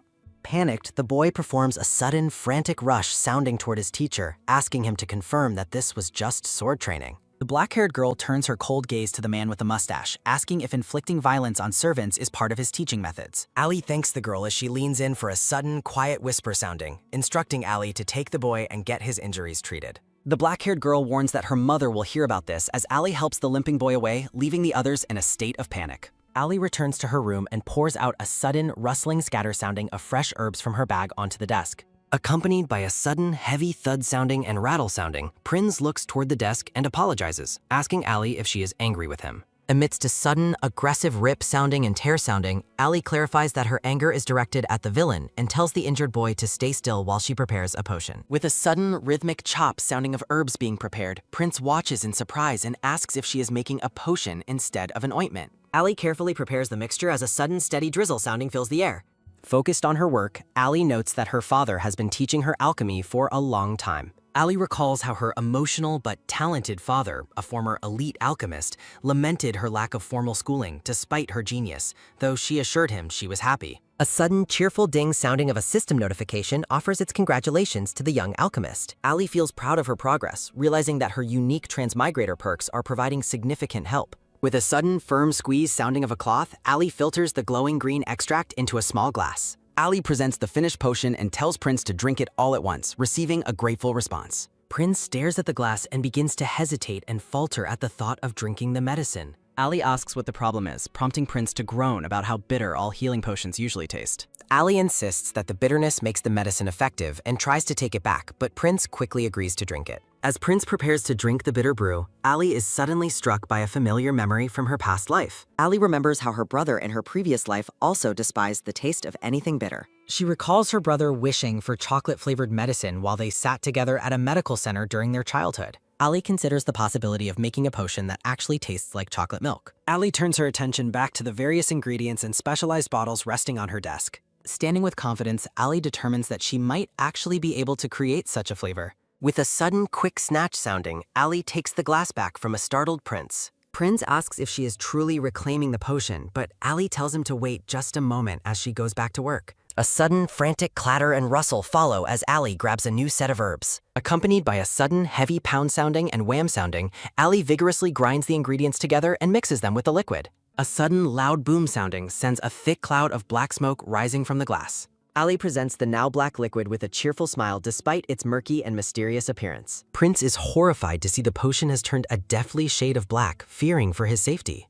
Appreciating Allie's hard work, Prince takes a sudden deep gulp sounding and forces himself to swallow the dark liquid. Prince's eyes suddenly widen in pure shock as the taste of the concoction hits his tongue. Prince is completely amazed and declares that the potion is actually delicious. The boy stands in stunned silence, overwhelmed by the incredible and unexpected flavor of the medicine. Allie celebrates her success, and a sudden, hopeful but dumb sounding follows as Prince suggests they could become rich by selling such unique healing potions. Accompanied by a sudden, soft rub sounding of the glass, Prince praises Allie while lamenting that he only ever shows her his weakest moments. Allie looks at the boy warmly and insists that he is the one who is truly amazing. A system window reveals that Prinz Hotaline possesses the hidden skill of a swordmaster with the potential to awaken a powerful aura. Allie reflects on how this significant investment will allow the boy to finally avenge himself. With a sudden metallic clink sounding, Allie tosses her gold coins into the air to purchase the expensive growth package. The scene transitions with a sudden, energetic whoosh sounding as the upgrade takes hold. Amidst a sudden, sharp clack sounding and thwack sounding, the aggressive sounds of sword training echo through the estate.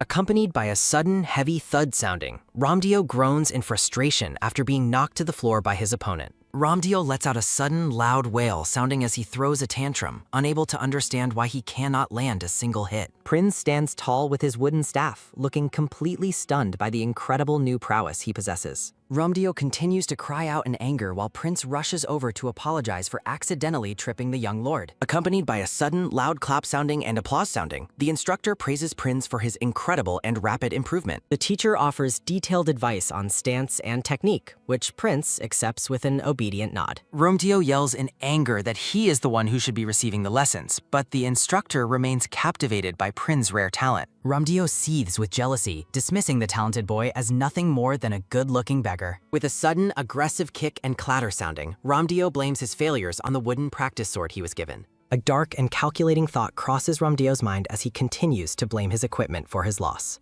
The scene shifts to the bright, open sky above the grand estate. Ali calls out to Prince, asking him to move the shovels indoors as the boy smiles happily. The man in overalls acknowledges her command. Prince picks up the heavy tools, marveling at how much lighter and stronger his body feels since Ali gave him the mysterious healing potion. A hand rests on the balcony railing. Romdeo smirks with malice, thinking to himself that he does not need a sword to successfully eliminate his chosen targets. Romdeo prepares to drop a heavy flower pot, thinking that the boy below should try his best to dodge the coming strike. Accompanied by a sudden, lethal whoosh sounding, Romdeo drops the pot and wonders if his victim has eyes in the back of his head. A sudden, intense flash sounding alerts Prince. Prince smashes the pot midair effortlessly. Romeo is shocked as Prince moves with a sudden, aggressive swish sounding, displaying reflexes that far exceed his previous capabilities. Prince swings the shovel with incredible force. Amidst a sudden, violent shatter sounding, Romdeo screams in pain as dirt and debris fly upward and strike him directly in the face. Prince looks around in confusion and asks if someone is there as a decorative system window appears around him. Accompanied by a sudden rhythmic thump sounding, Romdeo hides in a panic, believing the boy truly has eyes in the back of his head and begging him to stay put. With a sudden, frantic zoom sounding, Romdeo flees while shouting an apology for his bullying and promising never to bother the boy again. Ali watches the scene with a smug grin, noting that Romdeo's attempt was pitiful and that Prince won't fall for such cheap tricks under her training. Ali calls out to Prince. Prince asks what Ali is holding, prompting her to explain that she felt inspired and has been creating various new potions and elixirs. Ali describes her unique potion flavors, including grape juice, coffee, peppermint, and even savory steak. Ali continues her list, mentioning flavors like pasta, smoked salmon, and blueberry muffins that she has successfully bottled. Ali shoves a medicinal supplement into the boy's mouth, explaining that it will help to replenish his energy. Ali notes that she knows about his late-night training and explains the supplement will fight fatigue, mentioning that even Romdeo uses tonics before asking if he still intends to join the Night Academy. Prince offers his thanks, but Ali tells him not to worry since the medicine is easy to make and she needs a subject to test her experiments on anyway. Prince considers that his gratitude stems from much more than just the physical supplements Ali provides. Prince reflects on how Ali's unwavering belief in him, despite his flaws, pushes him to become a better person every single day. Accompanied by a sudden, bright beam sounding, Prince smiles warmly and thanks Ali, calling her the best sister he could ever have. Ali is flustered by the sincere praise. Ali playfully slaps the boy's back with a sudden, rhythmic slap sounding, telling him not to mention it and jokingly demanding he play dolls with her for 100 hours. Prince halts in his tracks, surprised. Ali panics internally, realizing she accidentally used the same demand she used to give her brother in her previous life. The worker calls out to Prince, asking if he is finished and requesting a hand with the labor. Prince agrees to help and says goodbye as Ali playfully shoves him along with a sudden, quick push sounding. Ali waves him off with a sudden, energetic dash sounding, telling him to forget her earlier request and use all of his time for training. Prince waves goodbye with a joyful life. Prince walks away while holding a shovel, wondering why Ali would suggest playing dolls when they have never done so before. Prince ponders why the thought of her strange request fills him with such a deep and unexpected sense of longing. The worker calls to Prince again, and the boy shouts back that he is coming. A sudden, rhythmic tap sounding follows. Ali walks through the quiet hallway. With a sudden, light dash sounding, Ali thinks to herself that she must be very careful not to let anyone discover her identity as a transmigrator. Accompanied by a sudden, rhythmic step sounding and clack sounding, Ali wonders what would happen if she were caught, right before she accidentally runs into an approaching figure. Amidst a sudden, violent crash sounding, Ali cries out in pain as she falls to the ground. A purple bottle rolls across the floor. Ali looks up and apologizes profusely, asking the tall woman if she is all right. A sudden, firm grab sounding follows. The mysterious woman picks up the fallen bottle and asks if Ali was the one who created the potion, receiving a nervous confirmation. Accompanied by a sudden, intense stare sounding of her glowing purple eyes, the woman notes that the liquid is most peculiar. Ali flinches as she feels the woman's gaze piercing through her, and she is shocked when the woman correctly identifies her as Islet Rodaline. The gray-haired woman holds the potion bottle out and reveals that she already knows exactly who Allie is. Allie is deeply unsettled, sensing that there is something very strange and significant about this mysterious person. Allie gazes up at the mysterious woman. The mysterious woman looks back with a sudden, surprised ha sounding. A woman in a red gown rushes into the hall with a sudden, energetic rush sounding to welcome the visitor. Bianca hides behind the woman's skirts with a fearful expression. Allie pauses as a sudden, contemplative realization begins to take hold. Allie wonders if the woman before her is actually the legendary Cardelia Gillette. Allie recalls that the woman was a prominent and solemn cardinal in the original novel. The girl remembers that this legendary figure possessed a truly unique and special ability. Allie gazes out the window, reflecting on how interesting that specific power was described in the story. Allie watches the group walk away, finally understanding the reason for the cardinal's intense gaze. Seeing such an important character in person is a fascinating experience for the young transmigrator. As a system notification notes the god's pleasure, Allie wonders if the hero will match her imagination. She excitedly envisions a protagonist with brilliant silver hair and breathtakingly handsome features. Allie explains to the system that while she wants to see him, the tutorial period keeps her restricted. Allie crosses her arms, considering the limitations of her current situation. Her thoughts are interrupted by a sudden, rhythmic click-sounding and clack-sounding of approaching feet. Bianca approaches a closed door with a sudden, soft step sounding. Accompanied by a sudden, repetitive knock sounding, Bianca asks if Allie is currently inside. Allie welcomes Bianca in, surprised the girl isn't in the garden with the prestigious guest. Bianca sadly claims the family is better off without her, leaving Allie completely confused. Bianca explains that the cardinal has always ignored her and avoided any form of eye contact. Despite the cold treatment, Bianca believes there must be a secret reason behind her grandmother's behavior. Allie gazes at her young friend with a heart full of deep concern. Allie realizes Bianca is defending her grandmother despite the pain she has been forced to endure. With a sudden, firm grab sounding, Allie declares that Bianca deserves a much better life. The door opens with a sudden, sharp creak sounding as a man enters to find Allie. The man is surprised to find Lady Bianca in the room while he was looking for Allie. Bianca is bewildered to hear that her grandmother has requested a private meeting with Allie. Allie reflects on how noble prejudices have made life difficult for both her and little Bianca. The young girl trembles with a sudden, involuntary shudder sounding as she recalls her mother's words. Bianca begs to accompany her friend, but the man insists the cardinal wants a solo meeting. Allie offers a reassuring touch before heading out to meet the mysterious guest. The cardinal stands alone in the garden, waiting patiently for the girl to arrive. The woman turns slightly and acknowledges that Allie has finally come to meet her. Allie steps forward as the woman calls out her full name with a sense of authority. Amidst a sudden, brilliant sparkle sounding and shocked gasp sounding, Allie stares at the massive feast. Allie is overwhelmed by the amount of food, wondering how many people could be fed by this spread. The cardinal begins the conversation by noting that Allie and Bianca seem to be very close. The woman bluntly asks about the true nature of Allie's relationship with her granddaughter. Allie is taken aback by how directly the woman addresses the situation without any hesitation. Allie steadies herself and prepares to explain the deep bond she shares with the young lady. Accompanied by a sudden, joyful beam sounding, Allie proudly declares that they are the best of friends. Allie gushes about how smart and kind Bianca is, having read every book in the entire manor. She adds that Bianca knows everyone's name and has even saved Allie from trouble in the past. Allie continues her praise, noting Bianca's incredible skill with numbers that surpasses most adults. The cardinal's face twitches with a sudden, subtle tremble, sounding as Allie realizes the woman is actually proud. Allie suggests the cardinal actually came to see Bianca, prompting the woman to ask for her reasoning. Allie drops a bombshell, suggesting the woman was actually anticipating that Bianca would pass away. A heavy and tense silence falls over the garden as the cardinal stares back. Allie points out that the woman rushed to the estate today for a very specific purpose. Bianca listens from the shadows as Allie reveals that the girl's survival was completely unexpected. Madame Gillette stares at the pink-haired girl, realizing Allie is far from an ordinary child. Allie sits calmly amidst the grand feast, returning the cardinal's intense gaze with a steady look of her own. A close-up of a purple eye reveals the gears of destiny, signifying the legendary woman was born with the eyes of fate. Standing before massive celestial gears, the text explains the eyes of fate allow one to see both a person's age and their remaining time. The woman looked upon her beloved granddaughter as a baby and saw exactly how many years the girl was destined to live. Allie explains she finally understands why a high-ranking cardinal would bother to remember the name of a lowly servant girl. Allie reveals the truth. Madame Gillette and Bianca were fated to die on the very same day. Amidst a sudden, heavy clunk sounding, the cardinal stands up in shock and asks how the girl could possibly know such a secret. Allie notes that those who possess the eyes of fate are granted a unique privilege. Ali continues, explaining that those with the power can neither intervene in the fates of others nor speak of what they have seen. The text notes that because of this restriction, the woman had to brace herself to bid farewell to her granddaughter in total isolation.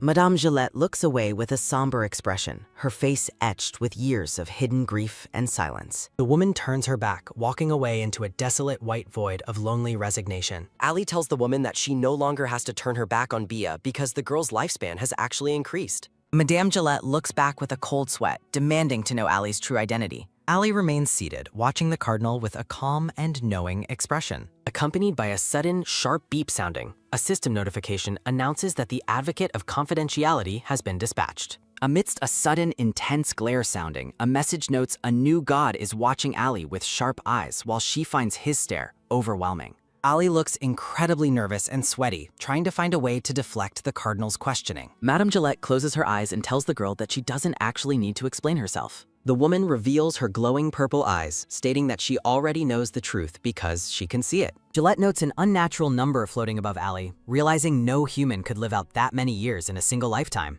The woman asks if Ali is a returnee and if that is how she knew the future and managed to change Bia's fate. Madame Gillette looks at Ali with a softened expression, acknowledging that the girl is the one who saved her dear Bia. Ali looks on as the cardinal speaks her full name, Ailette Rodeline, with a new sense of profound respect. Ali addresses the woman by her title, Madame Gillette, as the tension in the garden begins to fade. Sunlight filters through the garden's white pillars as the two continue their private conversation. Ali explains that Bianca is a faster thinker than most adults and is so inquisitive that she has read every book in the manor. Ali beams with a bright smile, surrounded by blooming flowers as she continues to praise her friend's character. Madame Gillette offers a rare and gentle smile, her previous coldness replaced by a look of quiet peace. Gillette stands by the table and tells Ali that she cannot thank her enough for what she has done.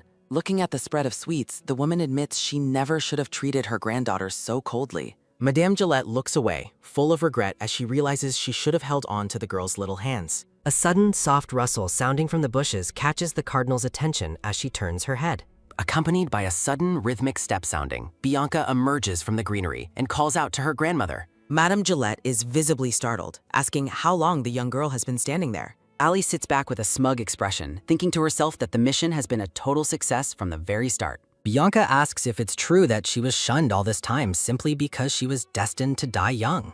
Madame Gillette looks down with a pained expression and offers a sincere apology to her granddaughter. The woman trembles as she admits that as a grandmother, she never spoke a sweet word or gave a warm embrace. Amidst a sudden, tight hug sounding, Bianca rushes forward and clings to her grandmother in a desperate embrace. Bianca cries into the woman's dress, telling her how glad she is to know that her grandmother doesn't actually hate her. Madame Gillette looks down at the sobbing child with tears welling in her own eyes. The cardinal kneels on the ground to fully return the embrace, finally holding the granddaughter she thought she would lose. Ali watches the emotional reunion with her chin resting on her hands, satisfied with the outcome she orchestrated. Accompanied by a sudden light step sounding, Madame Gillette walks over to Ali and addresses her by her full name. The cardinal bows her head slightly, telling Ailette that she is greatly indebted to her for saving Bianca. Accompanied by a sudden bright sparkle sounding, Gillette holds up her golden cross and hopes Ali will always remain Bia's good friend. Amidst a sudden rhythmic clack sounding, Ali clasps her hands together and enthusiastically promises that she will. Gillette offers to grant Ali anything else she might want, but the girl insists she is just happy to see them both happy.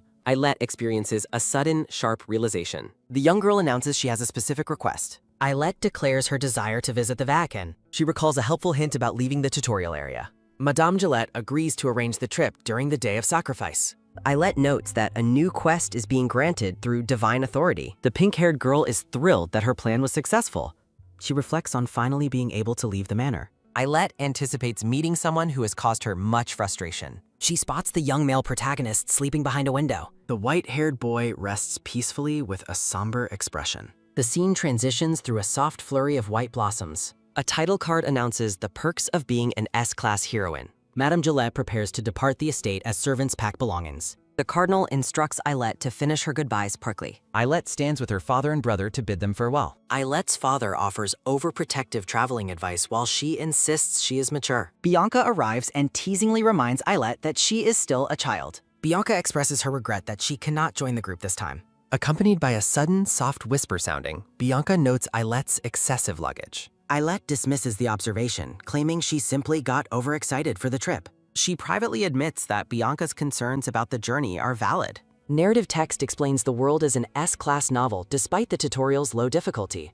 Ornate iron gates stand before the dangerous world beyond the castle. Eilette feels reassured knowing the protagonist's time loops haven't started yet. A maid approaches the two girls with a small gift box. Bianca presents a box filled with colorful, delicious-looking macarons. Eilette enthusiastically thanks her friend for the thoughtful parting gift. Accompanied by a sudden, low whisper sounding, Bianca reveals she knows Eilette is a returnee. Amidst a sudden, heavy stare sounding, Eilette nervously defers the secret conversation. A servant shouts that the group is officially setting off. Madame Gillette tells Eilette to stay close for the teleportation. Accompanied by a sudden, low vroom sounding, a man activates a glowing blue crystal. The teleportation stone shatters as intense magical energy fills the air. Eilette shields her eyes from the blinding flash of white light. Accompanied by a sudden loud whoosh sounding, the scene shifts to the Vatican. Eilette takes a moment to recover from the disorienting magical travel. The girl looks up to see the grand towers of the Holy City. Eilette is awestruck by the massive, sprawling architecture of the Vatican. Madame Gillette explains that the large crowds are there for the day of sacrifice. The cardinal notes that children are present to test their potential as stigma bearers. Madame Gillette instructs Eilette to follow her closely through the plaza.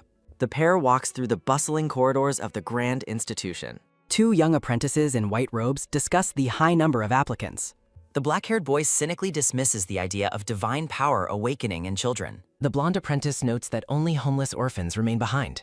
The black-haired boy is distracted by someone standing in the hallway. Accompanied by a sudden, soft clasp sounding, the white-haired protagonist prays silently. The white-haired boy explains he was praying for the children outside. The black-haired boy mocks him for praying in such a futile manner. The white-haired boy stands in the grand hallway and firmly rejects his companion's cynical outlook. The black-haired boy stares back with a suspicious and unimpressed expression. Amidst a sudden, intense throb sounding, a close-up reveals a red, painful glow emanating from the boy's clutched wrist. Accompanied by a sudden, low vzz sounding, followed by a soft vzz, several glowing virtues appear in the air as the boy looks out at the holy city. Amidst a sudden, sharp fsh sounding, the words for humility and kindness dissolve and are replaced by pride and envy in a harsh red font. Accompanied by a sudden, heavy grit sounding, the white-haired boy clenches his jaw in visible frustration at the shifting status. Amidst a sudden, sad droop sounding, the white-haired boy looks away and dismisses his companion's question about his behavior. The black-haired boy tells his peer to stop wasting time and move along through the palace corridors. Madame Gillette leads Eilette into a large room, explaining that the Vatican serves very simple and modest meals.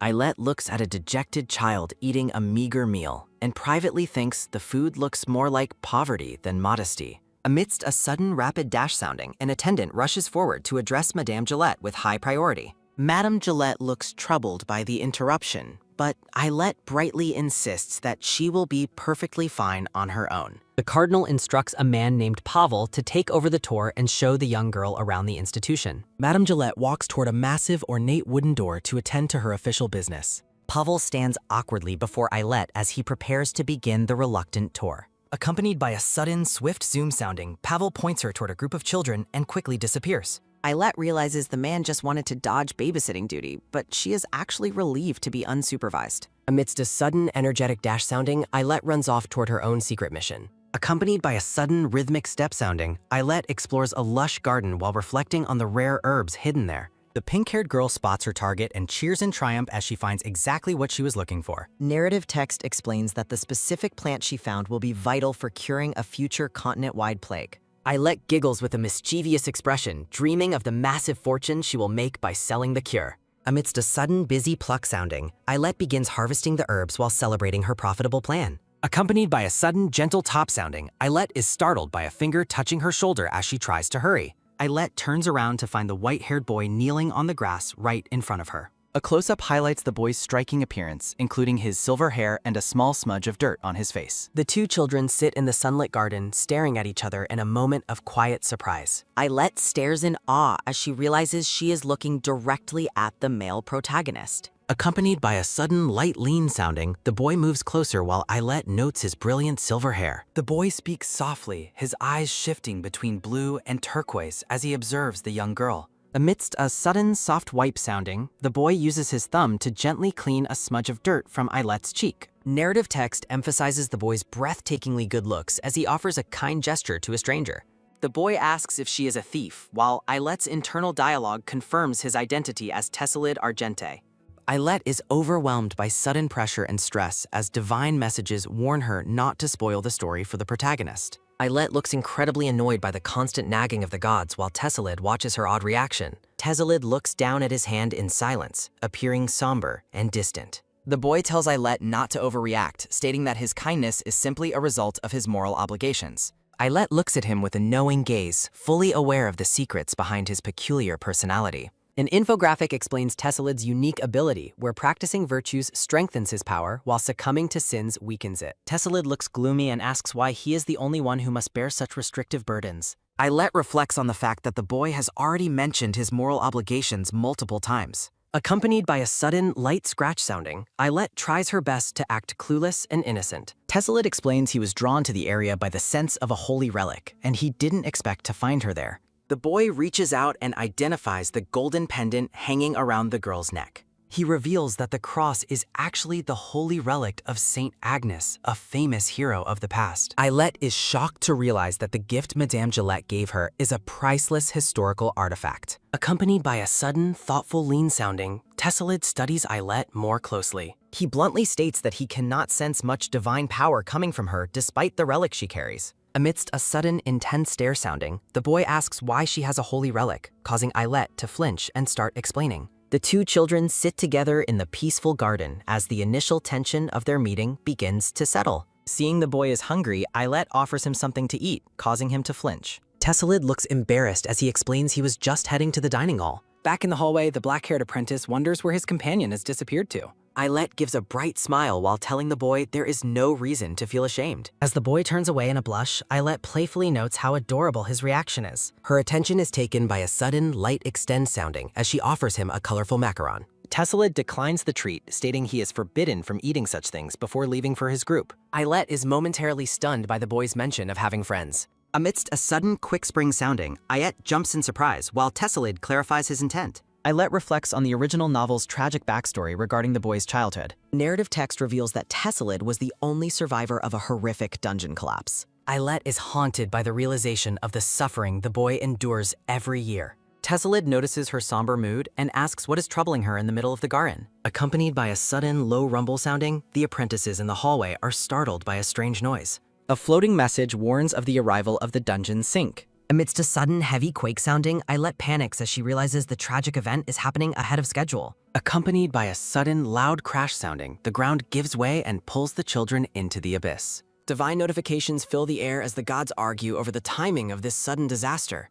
Amidst a sudden, tight grab sounding, Ailette and the boy reach out to one another as they fall. Accompanied by a sudden, sharp yank sounding, Tessalid pulls Ailette close and commands her to stay by his side. Other terrified children are consumed by the swirling red void as they scream for help.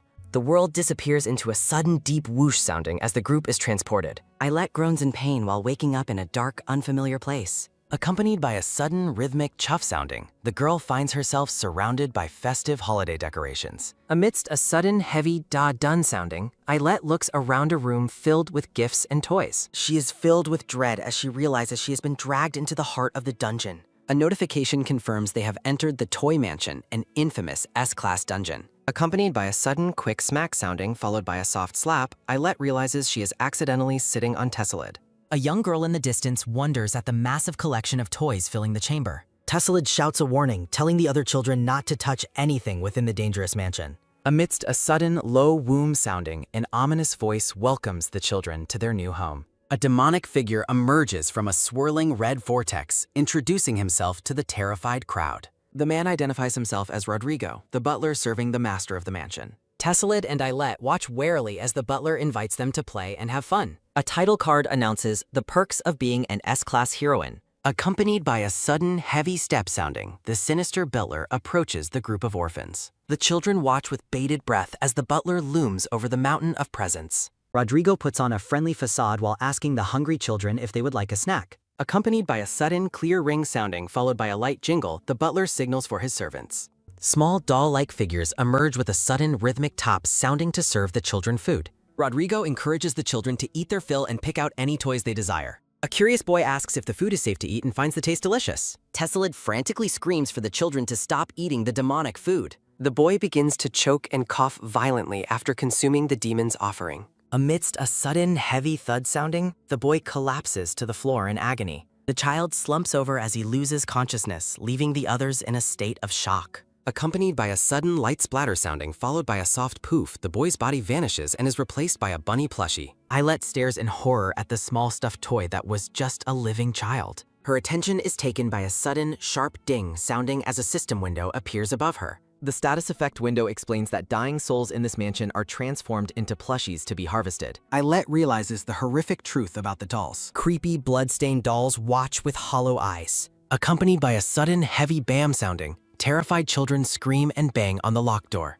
Amidst a sudden, roaring flume sounding followed by a rhythmic voom and shwoom, the butler declares that only the final survivor will be spared. Eyelet notes that a new quest has appeared while she recalls the details of the original story. A system window outlines the S-rank quest Count Orshi's Mercy, where survival depends on being the only one left alive. Narrative text explains that being the sole survivor was how the young Tessellate originally endured this dungeon. Accompanied by a sudden light bump sounding, Eyelet is jolted by the frantic movements of the other children. Amidst a sudden, clumsy stumble sounding, a panicked boy tells the pink-haired girl to stay away from him. Accompanied by a sudden, sharp splatter sounding followed by a soft plop, a child screams as they are violently transformed into a plushie. Amidst a sudden, heavy thump sounding, a child's shoe remains near a fresh bloodstain. Accompanied by a sudden, high-pitched beep sounding followed by a dull thump, a warning window detects excessive violence during the tutorial period. Amidst a sudden, heavy thump sounding followed by a quick spring, the system mitigates Eyelet's mental shock while she suddenly leaps up with a massive gift. Accompanied by a sudden, loud wham sounding, Eyelet smashes a monster clown with a giant gift box to save a blonde girl. Amidst a sudden, swift swish sounding, Eyelet commands the terrified girl to either flee or defend herself.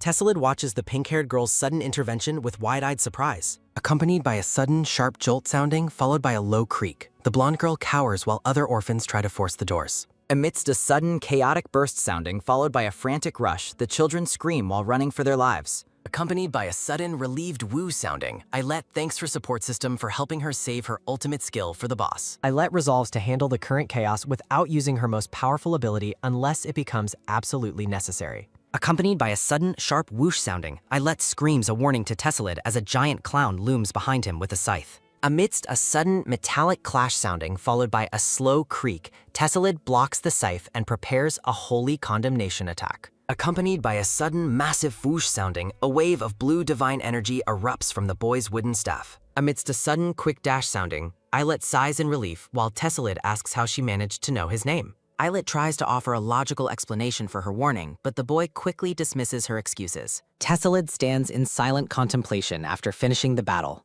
Eyelet realizes she made a mistake by using his name too early. Accompanied by a sudden, rhythmic waddle sounding followed by a light toddle and sharp clap-clap, the butler orders his servants to retrieve the escapees. Tessellate tells the pink-haired girl that they need to stop talking and focus on leaving the area. Accompanied by a sudden, rapid sprint sounding, the two children flee as the clowns pursue them. Amidst a sudden, swift dash sounding followed by a frantic rush, the hallway is littered with the plushy remains of fallen children. Accompanied by a sudden, slow creak sounding, hands pull a door shut to hide from the danger. Tessellate suggests they remain hidden in the closet until the clown servants pass by. Amidst a sudden, sharp gasp sounding, followed by a heavy wheeze and various panting noises, Tessellate asks if she is all right while Eyelet struggles to breathe. Accompanied by a sudden, heavy wheeze sounding, followed by a sharp huff, a system message mocks Eyelet for her lack of stamina despite her high rank. Eyelet spots blood seeping through the silver-haired boy's sleeve. Accompanied by a sudden, light reach sounding, Eyelet notices the wound is infected with a dangerous, decaying poison. Amidst a sudden, firm grab sounding, Tessellate catches her hand as she tries to examine his injury.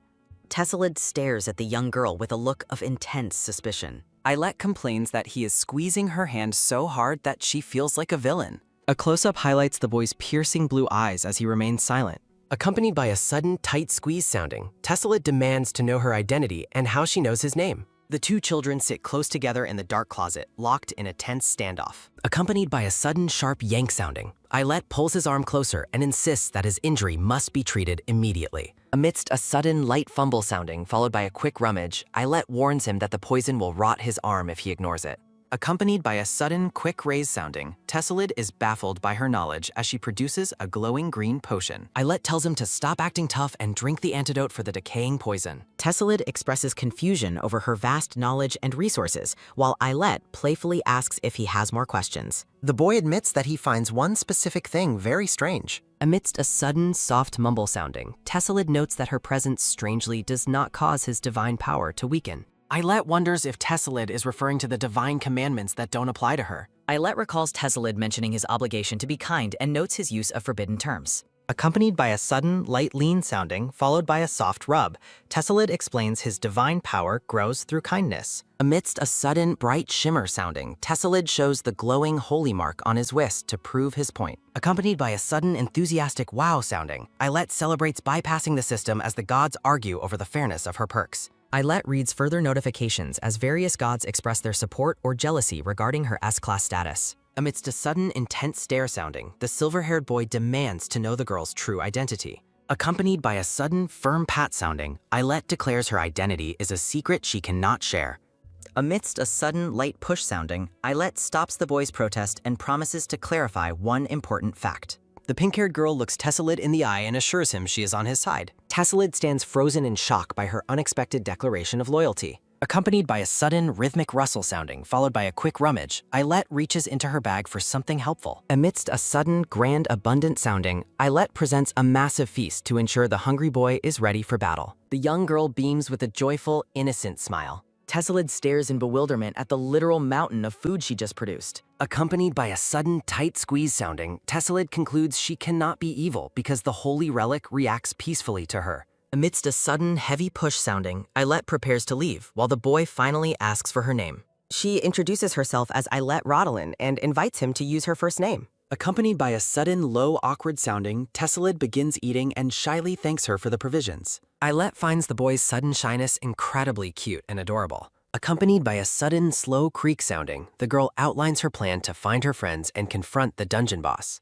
Eilette insists on accompanying him to provide medical support, though Tessellid fears for her safety. The girl argues that joining the fight is better than waiting to die with the other children. Amidst a sudden, low vroom sounding, followed by a sneaky smirk, Eilette privately plans to use the boy for a free ride to the boss. Accompanied by a sudden, sharp crackle sounding, the children's attention is caught by the butler's voice over the mansion's intercom. Rodrigo monitors the survivors on screens while mocking the silver-haired boy's perceived weakness. The butler announces a mandatory feast in the banquet hall as the remains of children litter the stairs. Rodrigo casually lounges while ordering the children not to be late for their final meal. The butler explains the mansion's heating system while terrified orphans hide beneath the furniture. Rodrigo warns that every fireplace is connected to a lethal living flame known as hellfire. The butler reveals that the entire mansion will soon be consumed by fire, except for the banquet hall. Accompanied by a sudden, sharp click sounding, followed by a quick rummage, Tessellid realizes the banquet food is likely drugged. Eilette recalls the original story where the children are driven into a murderous frenzy by the tainted food. The girl envisions the bloody massacre that occurs when the children lose their minds, while Tessellid asks how she possesses such dark knowledge.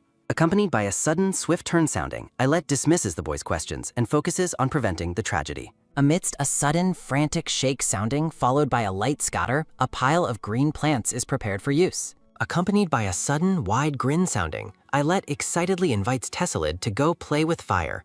A white-gloved hand checks a golden pocket watch as the deadline approaches. Accompanied by a sudden, sharp snap sounding, Rodrigo declares that the time for the plan has arrived. Amidst a sudden, heavy step sounding, followed by a slow creak, the butler enters a hidden chamber to wake his servant, Helveros. Accompanied by a sudden, low flicker sounding, followed by a roaring blaze, a demonic skull ignites into a massive spirit of fire. Amidst a sudden, light wipe sounding, Rodrigo issues his orders while the fire demon complains about its intense hunger. The butler offers a corpse for food, but the demon reveals its unexpected preference for a vegetarian diet. Accompanied by a sudden, furious arg sounding, Rodrigo berates the demon for its pathetic habits and threatens it with permafrost. Accompanied by a sudden loud slam sounding, the butler departs after demanding his bathwater be kept at a demonic temperature. Amidst a sudden, light squirm sounding, followed by a slow wriggle, Helveros grumbles about its cruel employer and constant starvation. Accompanied by a sudden, slow dawdle sounding, the fire spirit laments its long history of eating nothing but old bones. Amidst a sudden, light scatter sounding, the demon's wish for plants is granted as fresh leaves rain down upon it. The fire demon stares in wide-eyed shock at the sudden appearance of its favorite food. Accompanied by a sudden, heavy dun-dun sounding, Helveros looks on with pure joy as it realizes it is surrounded by delicious plants. Accompanied by a sudden, massive foosh sounding, Helveros joyfully declares it is having its first proper meal in 2 centuries. Ailette and the silver-haired boy watch from the shadows as she celebrates the fire demon's plant party. A blonde-haired boy enjoys a dessert. Accompanied by a sudden, sharp slap sounding, followed by a quick wish, a black-haired boy knocks away the food while Ephael cries out in protest. The black-haired boy claims he only wanted to see the demon's effects on the food, while Ephael questions his true motives. The black-haired boy notes that his companion doesn't need to eat the meal to see its effects. Amidst a sudden, sharp shriek sounding followed by a heavy crash and rhythmic clatter, the black-haired boy points out the chaos among the other children. Accompanied by a sudden, rapid dash sounding, the black-haired boy identifies the food as a hallucinogen as a child suddenly attacks them. Ephael catches the child's stabbing arm. Accompanied by a sudden, light tremble sounding, Ephael asks for a blessing while his friend questions using divine power on a child. Ethel argues that the frenzied boy looks more like a demon than a child. A monstrous child snarls with rage. Accompanied by a sudden, heavy burst sounding followed by a sharp clatter and metallic clang, the butler enters the room and notes the progress of the chaos. Amidst a sudden, heavy crash sounding followed by a dull thud and sharp shatter, Rodrigo describes the violent feast as a mealtime of insanity. Accompanied by a sudden, massive whoosh sounding, the butler cackles and encourages the children to stab each other affectionately as green smoke erupts from the fireplace. Rodrigo is outraged at being covered in filth and demands that Helveros come out immediately. Accompanied by a sudden, light whoosh sounding followed by a soft whoosh, the blue fire spirit apologizes for its lack of control over the smoke. The butler wipes himself clean while growing suspicious of the strange color of the demon's flames. Discarded silverware clatters to the floor. Amidst a sudden, heavy keg sounding followed by a sharp cough and light clegg, the children regain their senses and cry over their injuries. The black-haired boy observes in surprise as the hall full of children suddenly snaps out of their frenzy. Rodrigo falters in shock as he demands an explanation for the sudden change. Accompanied by a sudden, swift turn sounded by a light flinch, the butler notices strange weeds burning in the fireplace. Rodrigo demands to know what the hesitant fire demon ate. Accompanied by a sudden, heavy step sounding, the fire spirit begins a stuttering apology. Accompanied by a sudden, light toss sounding, Rodrigo throws the demon aside and realizes the truth. Amidst a sudden, light rustle sounding, the butler discovers that Helveros ate an antidote herb. Rodrigo rages at the demon for spreading antidote fumes throughout the manor instead of working. Accompanied by a sudden, heavy stomp sounding, followed by a sharp wham, smash, and soft fsh, followed by a light clack, the butler crushes the demon into a small red gem. Rodrigo declares the meal over and announces they will move on to the next game. Rodrigo snaps his fingers with malice. Amidst a sudden low rumble sounding, followed by a light tremor and heavy crumble, the children panic as debris falls from the ceiling. Accompanied by a sudden sharp crack sounding, followed by a heavy quake and deep rumble, a giant monster mole bursts through the floor. Accompanied by a sudden light flail sounding, followed by a heavy thrash and swift turn, Ephael struggles with his clothes while his friend evaluates the mole.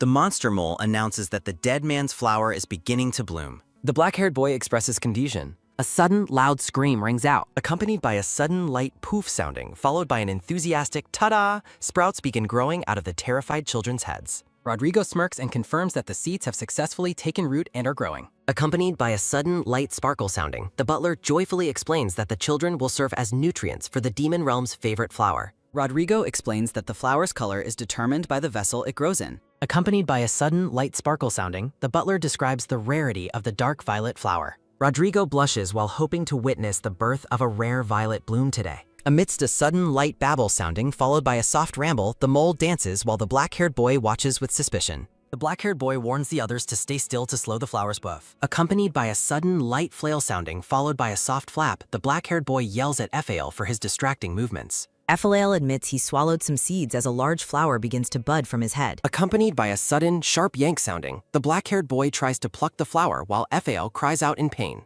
Rodrigo warns that plucking the flower will cause it to dig immediately into the host's skull. The two boys freeze in terror. Rodrigo, seated atop the giant mole, observes the situation and remarks that the dead man's flower is finally blooming, noting there is only one way to end this. Accompanied by a sudden, firm step sounding, Hestio and Ephael stand their ground as the black-haired boy declares they must defeat both the butler and the monster to escape.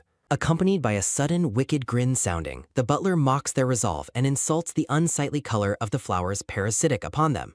Amidst a sudden rapid dash sounding, Rodrigo vows to finish them quickly while the scene shifts to Ailette and the silver-haired boy running through the manor. Accompanied by a sudden, sharp halt sounding, Tessalid stops to catch his breath and checks to see if Ailette is doing all right. Amidst a sudden, heavy pant sounding followed by a deep gasp, the pink-haired girl confirms that she is fine despite the exertion. Accompanied by a sudden, soft shimmer sounding, a vibrant purple flower blooms atop Ailette's head as she tells her companion it is time to move. Accompanied by a sudden, light sparkle sounding, the girl emphasizes the need to find the other stigma bearers immediately. A sudden, sharp clang sounding echoes as a blood-stained dagger is discarded on the floor. Rodrigo stands with his arms crossed, commending the two boys for holding out so long as a damage dealer and support pair. Amidst a sudden, weary huff sounding, followed by a heavy ha, Ephael and Hestio collapse to their knees in exhaustion. The butler leans in with a terrifying, toothy smile, noting that stigma bearers are surprisingly weak. Accompanied by a sudden, heavy stomp sounding, Rodrigo commands his mole to kill the remaining children. Amidst another sudden, heavy stomp sounding, Ephael tries to rally his friend, while Hestio admits he actually misses Tessalid in this moment. While terrified orphans hide beneath the banquet furniture, Ephael shouts in disbelief at Hestio's strange choice for last words. The black-haired boy looks up with a trace of regret, noting that Tessalid was the strongest among their group.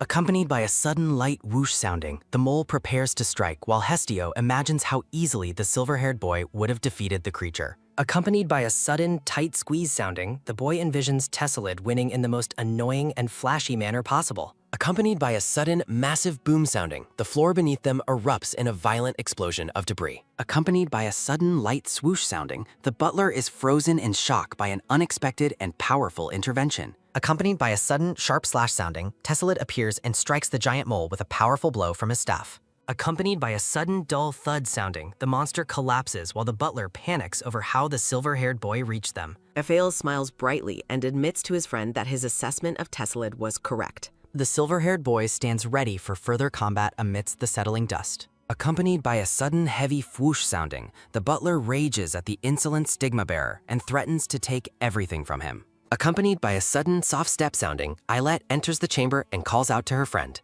Amidst a sudden light glance sounding followed by a soft cough, sparkle, and shimmer, Rodrigo is momentarily stunned by the girl's presence. The butler stares in wide-eyed disbelief as he recognizes the rare and precious dark violet flower blooming on Ailette. Accompanied by a sudden, heavy badum sounding, Rodrigo's heart races with greed at the sight of the rare bloom.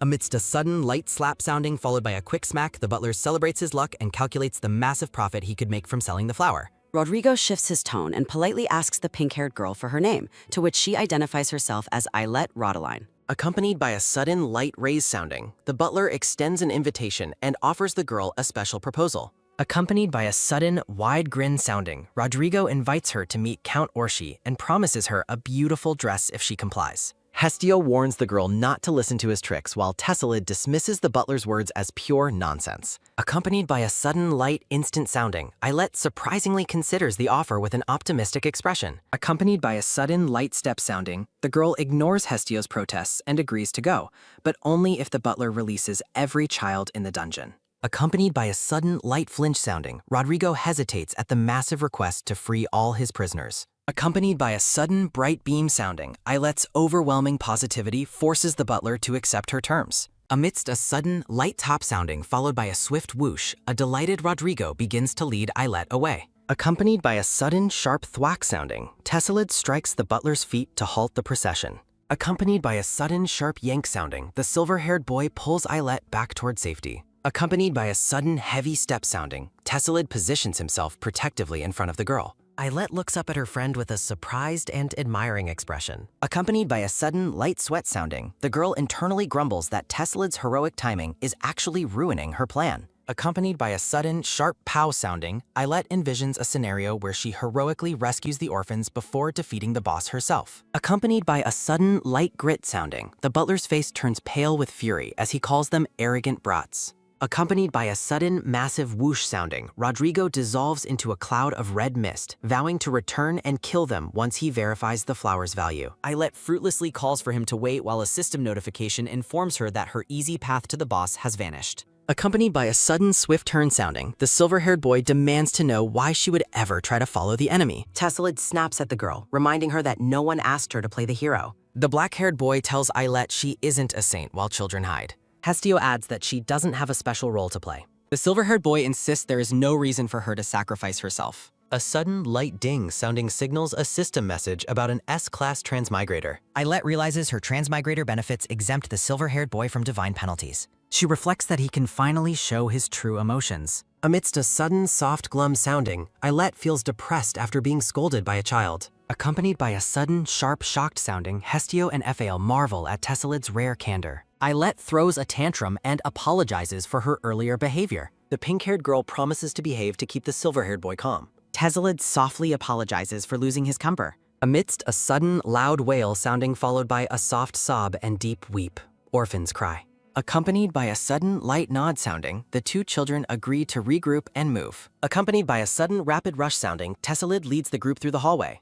A sudden, bright gleam sounding comes from a mysterious red gem on the floor. Accompanied by a sudden, light clack sounding, Eilette picks up the sparkling red stone. Ephael urges the black-haired boy to keep up with Tesselid. Accompanied by a sudden, light whip sounding, Eilette decides to keep the gem and follows. Eilette asks if Tez is still mad as they run toward the boss. Accompanied by a sudden, light flicker sounding, followed by a sharp crackle, a screen appears. Amidst a sudden, soft visit sounding, followed by a low mumble, mutter, and murmur, Count Orshay waits. Accompanied by a sudden, soft mutter sounding, the dungeon master introduces himself. The black-haired boy is identified as Hestio Leginal. The blonde-haired boy is identified as Ephael Chalatino. The pink-haired girl is identified as Eilette Rodeline. Hestio and Ephael immediately deny being friends with the silver-haired boy. Accompanied by a sudden, sharp clatter sounding, Eilette reveals her alchemy supplies. Accompanied by a sudden, light clink sounding, the boys stare at the potions in awe. Eilette explains she made the healing potions for the silver-haired boy's companions. Accompanied by a sudden, quick snatch sounding, followed by a firm grab, the boys claim friendship. Accompanied by a sudden, loud whoa sounding, the group prepares to face the boss. Ephael grimly notes that they are the only ones left to fight. Hestio confirms that the other stigma bearers were mentioned by the beller. Hestio explains that all other stigma bearers in the manor have been killed. Accompanied by a sudden, low, grim sounding, the three boys share a heavy silence. Amidst a sudden, soft mumble sounding, followed by a light flinch, Eilette mentions the divine advent. Hestio explains that the religious order is searching for the cause of a powerful advent. Accompanied by a sudden, soft sounding, Eilette worries about being caught by the order. Accompanied by a sudden, light ding sounding, followed by a soft swish and energetic flail, Eilette refocuses. The group resolves to work together to defeat the dungeon boss. Ephael presents a sandwich as part of his backup plan. Accompanied by a sudden light munch sounding, Ephael recalls the butler's promise of freedom. Accompanied by a sudden sharp squabble sounding, Eilette watches the boys argue. Accompanied by a sudden sharp slash sounding, Tesselid cleaves through enemies with light. Accompanied by a sudden light gulp sounding, followed by a soft nom and quick munch. They eat. Accompanied by a sudden massive wham sounding, a powerful impact shakes the room. Accompanied by a sudden light gulp sounding, followed by a soft gobble, they consume more supplies. Accompanied by a sudden heavy foosh sounding, Hestio unleashes his power against monsters. Accompanied by a sudden light glug sounding, followed by a soft chug, they finish their potions. Accompanied by a sudden deep duh sounding, the children stand before the boss's doors. A sudden heavy dun sounding. Accompanied by a sudden light ta-da sounding, Eilette excitedly points out the entrance to the boss's chamber while Hestio expresses confusion. The pink-haired girl grins and admits she used her system map to find the fastest path through the dungeon. Hestio grows suspicious of Eilette's familiarity with the area and her seemingly endless supply of potions. Accompanied by a sudden, soft step sounding, Ephael halts the group to address Eilette before they enter. Accompanied by a sudden, heavy dun sounding, the blonde-haired boy requests another bottle of the grape-flavored healing potion. Amidst a sudden, sharp quarrel sounding followed by a quick bicker, Eilette scolds Ephael for his timing while he insists on the potion's flavor. Accompanied by a sudden soft step sounding, Eilette urges them forward and promises a better reward if they survive. Ethel gazes at his friend with a quiet, determined expression. Accompanied by a sudden, loud creak sounding, the massive, ornate doors of the final chambers swing open. Accompanied by a sudden, heavy dun sounding, a giant egg-shaped figure waits within the dark room. Accompanied by a sudden, deep loom sounding, the master of the dungeon welcomes the children and identifies himself as Count Orshay. Eilette realizes that this massive man is the S-class boss she remembers from her knowledge of the novel. Amidst a sudden, heavy stomp sounding, followed by a sharp crackle and soft vzust, the giant approaches while Eilette notes he matches the book's description. The pink-haired girl is perplexed to find the boss system window heavily censored and flickering. Accompanied by a sudden, swift dash sounding, the three boys charge toward the giant boss to start the final battle. Eyelet yells for the group to wait, warning them that the opponent is far too strong for them to handle alone. Amidst a sudden, massive boom sounding followed by a sharp crash, the boys engage the boss and perform much better than Eyelet anticipated. Eyelet watches in shock, wondering if her potions were too powerful or if the S-class boss is unexpectedly weak. Amidst a sudden, sharp slash sounding followed by a heavy thud, the giant is struck down and collapses onto the floor. Aphiel celebrates their victory while the silver-haired boy remains skeptical and silent amidst the settling dust. The group stands together in the wreckage, confused as to why the dungeon's exit gate hasn't appeared. The black-haired boy senses something behind him and begins to turn around.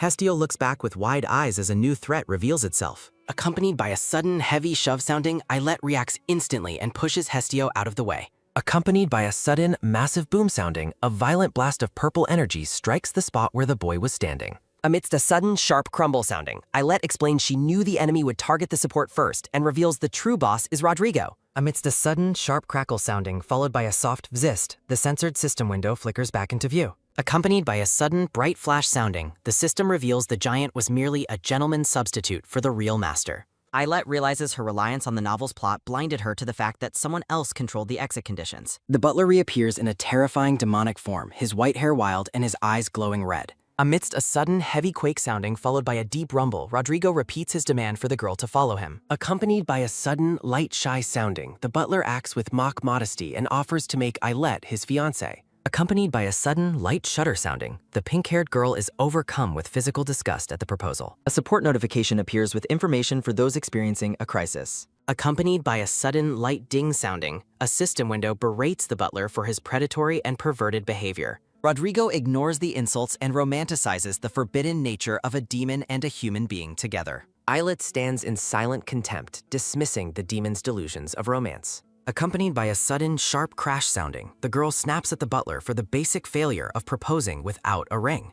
Accompanied by a sudden, rapid zoom sounding, a flustered Rodrigo rushes off to search for a piece of jewelry. Amidst a sudden, sharp rummage sounding followed by a light fumble, the boys watch Eyelet's stall tactic in total bewilderment. Accompanied by a sudden, light clack sounding, the girl pulls out 3 more potions to buy them more time. Eyelet hands Aphael his favorite grape-flavored brew, hoping to keep his spirits up. The blonde-haired boy stares at the bottle with a heavy art. Accompanied by a sudden, light whip sounding, Aphael accepts the potion and solemnly thanks her for his last supper. Aphael tells the girl that their physical wounds are not the real problem they face. Tessalid and Hestio look on, their bodies battered and their energy nearly depleted from the constant fighting. Accompanied by a sudden light clatter sounding, an empty potion bottle rolls across the floor as the hope for an easy win fades. Amidst a sudden, sharp shing sounding, Aphael initiates Plan B and declares that Tessalid is the strongest and the only one who truly deserves to survive. The silver-haired boy stares at his friend with an expression of pure horror as he realizes the weight of the coming sacrifice. Accompanied by a sudden light ray sounding, the blonde-haired boy apologizes to Eyelet and promises that their pain will be brief. Accompanied by a sudden, sharp jolt sounding, Tessalid awakens in a panic and screams for his friend to stop. Accompanied by a sudden, massive thud sounding, the silver-haired boy cries out Aphael's name in sheer desperation. Eyelet reflects on the original tragic sequence of events from the novel she once read. Eyelet recalls that in the original story, Hestio perished in battle, and Aphael was forced to kill all the other children. The pink-haired girl remembers how Aphael took on the role of a villain to ensure the strongest survivor escaped before taking his own life. Accompanied by a sudden, light grin sounding, Eyelet smiles at the blonde-haired boy and tells him to enjoy his nap. Accompanied by a sudden, heavy thud sounding, Aphael collapses into a deep sleep, leaving him confused as he drifts off. Accompanied by a sudden, soft wobble sounding, Tessalid holds the dizzy, black-haired boy and tries to understand the sudden turn of events. Accompanied by a sudden, heavy flop sounding, Hestio falls unconscious while Tessalid realizes Eyelet gave them sleeping potions. Accompanied by a sudden rapid sprint sounding, the demon butler returns with a diamond ring for his supposed fiancé. Accompanied by a sudden, sharp turn sounding, Eyelet prepares to shift to her foolproof backup plan while Tessalid watches in bewilderment. Accompanied by a sudden, heavy shove sounding, the girl pushes the silver-haired boy into the vanguard of the coming fight. Tessalid expresses his doubt about their chances of survival with only the 2 of them left to fight. Eyelet begins to gather a massive amount of magical energy. The pink-haired girl calls upon a divine advent, her eyes blazing with determined power. Accompanied by a sudden massive whoosh sounding, a powerful shockwave erupts from the center of the ritual. Accompanied by a sudden heavy whoosh sounding, the force of the magic sweeps away the surrounding furniture and debris. Tesselid is left speechless by the overwhelming intensity of the girl's divine energy. The butler is visibly shaken by the sudden manifestation of such holy power from his intended bride. Accompanied by a sudden heavy flume sounding, Ailette activates her ultimate siege barrier skill. Ailette notices her skill levels rising while the other two boys remain safely unconscious in the background. Amidst a sudden rapid dosh sounding followed by a soft shwoom, the demon butler lunges with his scythe to kill her. Accompanied by a sudden massive crash sounding, Ailette unleashes a sequence of divine retributions upon her attacker. Amidst a sudden light grin sounding followed by a sharp clench, the butler recovers and mockingly claims his love is too strong to be stopped. Accompanied by a sudden rapid dash sounding, Ailette realizes she is in trouble as the demon closes the distance for a physical strike. Amidst a sudden sharp clang sounding followed by a heavy dun, Tesselid intercepts the scythe with his own blade to protect the girl. The silver-haired boy stares down the demon and declares he will not let the enemy lay a hand on her. Ailette is relieved to have a protector and commands her system to search for a buffing skill. Accompanied by a sudden, sharp grit sounding, the butler growls in frustration at the silver-haired boy's interference. Accompanied by a sudden, heavy womb sounding, a dark explosion erupts as the boss demands the boy get out of his way. Amidst a sudden, soft falter sounding followed by a light skid, Tesselid struggles to stay upright against the dark pressure. Ailette watches from behind the boy, waiting for the perfect opening.